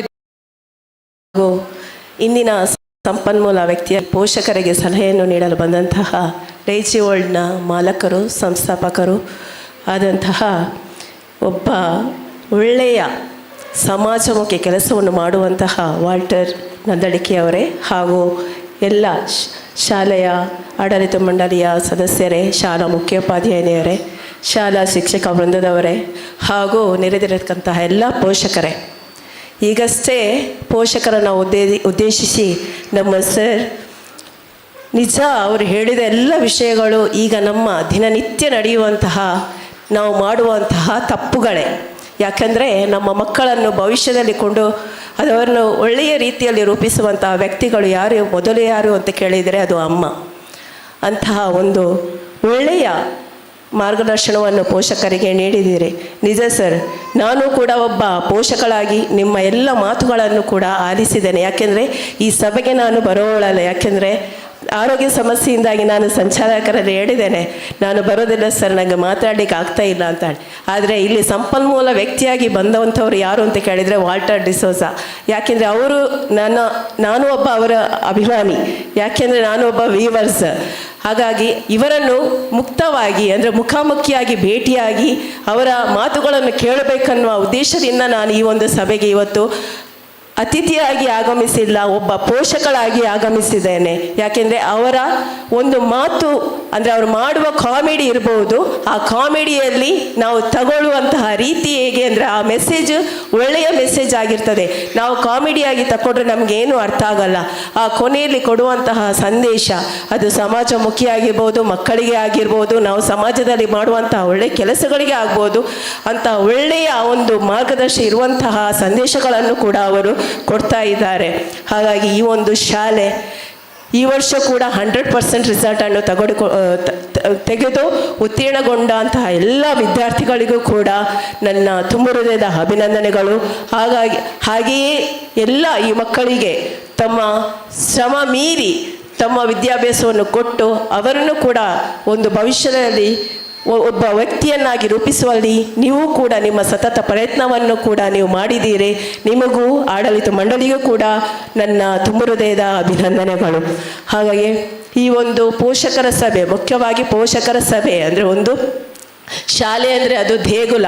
ಆ ದೇಗುಲ ನಡಿಬೇಕು. ಆ ದೇವಾಲಯದಲ್ಲಿ ಒಂದು ರಥ ಹೇಗೆ ನಡಿಬೇಕಂದ್ರೆ ಅದರ 4 ಚಕ್ರಗಳು ಕೂಡ ಸೈರಿ ಇರಬೇಕು. ಯಾಕಂದರೆ ವಿದ್ಯಾರ್ಥಿ, ಪಾಲಕ, ಶಿಕ್ಷಕ, ಹಾಗೆಯೇ ಆಡಳಿತ ಮಂಡಳಿ, ಅದು ಸಮಾಜವನ್ನು ಒಳಗೊಂಡಂತಹ 4 ಚಕ್ರಗಳು, ರಥದ ಚಕ್ರ ಅದು ಸುಗಮವಾಗಿ ಸಾಗಿದರೆ ಮಾತ್ರ ಆ ಒಂದು ಯಾತ್ರೆ ಸರಿಯಾಗಿ ನಡೆಯುವಲ್ಲಿ ಸಾರ್ಥಕ. ಅದೇ ರೀತಿ ಒಂದು ಚೈತನ್ಯ ಆಂಗ್ಲ ಮಾಧ್ಯಮ ಶಾಲೆ ಒಳ್ಳೆಯ ರೀತಿಯಲ್ಲಿ ಮುಂದಿನ ದಿನಗಳಲ್ಲಿ ಈ ಒಂದು ಶಾಲೆಯಲ್ಲಿ ಕಲಿತಂತಹ ಎಲ್ಲ ವಿದ್ಯಾರ್ಥಿಗಳು ಕೂಡ ಉನ್ನತ ಶ್ರೇಣಿಯಲ್ಲಿ ಒಬ್ಬ ದೇಶದಲ್ಲಿ ಆದರ್ಶ ವ್ಯಕ್ತಿಯಾಗಿ ಸಮಾಜಮುಖಿಯಾಗಿ ಒಳ್ಳೆಯ ಕೆಲಸಗಳನ್ನು ಮಾಡಿ ಈ ಶಾಲೆಗೆ ಒಂದು ಹೆಸರನ್ನು ತಗೊಂಡು ಬರಲಿ ಅಂತ ಆಶಯ ಕೊಡುತ್ತಾ ಈ ಒಂದು ಅವಕಾಶಕ್ಕಾಗಿ ನನ್ನ ಆಹ್ವಾನಿಸಕ್ಕಾಗಿ ತುಂಬ ಹೃದಯದ ಧನ್ಯವಾದಗಳನ್ನು ಕೊಡ್ತಾ ಇದ್ದೇನೆ. ಧನ್ಯವಾದಗಳು. ಧನ್ಯವಾದಗಳು ಮೇಡಮ್, ನಿಮ್ಮ ಉತ್ತಮ ಸಂದೇಶಕ್ಕಾಗಿ. ಇಂದು ಈ ಸಭೆಗೆ ಆಗಮಿಸಿದ ಅತಿಥಿಗಳಾದಂತಹ ಶ್ರೀಯುತ ವಾಲ್ಟರ್ ಇವರಿಗೆ ತಮ್ಮ ಜ್ಞಾನದ ಬೆಳಕನ್ನು ಹರಿಸಿದ್ದೀರಿ ಸರ್. ತಮಗೆ ತಮ್ಮ ಆಡಳಿತ ಮಂಡಳಿಯು ಪರವಾಗಿ ನಾನು ನಿಮಗೆ ಧನ್ಯವಾದವನ್ನು ಅರ್ಪಿಸ್ತಾ ಇದ್ದೇನೆ. ಅದೇ ರೀತಿ ಶಾಲಾಧ್ಯಕ್ಷರು ತಮಗೆ ಗೌರವ ಸ್ಮರಣಿಕೆಯನ್ನು ನೀಡಬೇಕಾಗಿ ವಿನಂತಿಸ್ತಾ ಇದ್ದೇನೆ. ಇವರಿಗೆ ಸ್ಮರಣಿಕೆಯನ್ನು ನೀಡಿ ವೇದಿಕೆಯಿಂದ ವಿರಮಿಸಲು ಅನುವು ಮಾಡಿಕೊಡಬೇಕಾಗಿ ಶಾಲಾ ಸಂಚಾಲಕರಲ್ಲಿ ವಿನಂತಿಸ್ತಾ ಇದ್ದೇನೆ.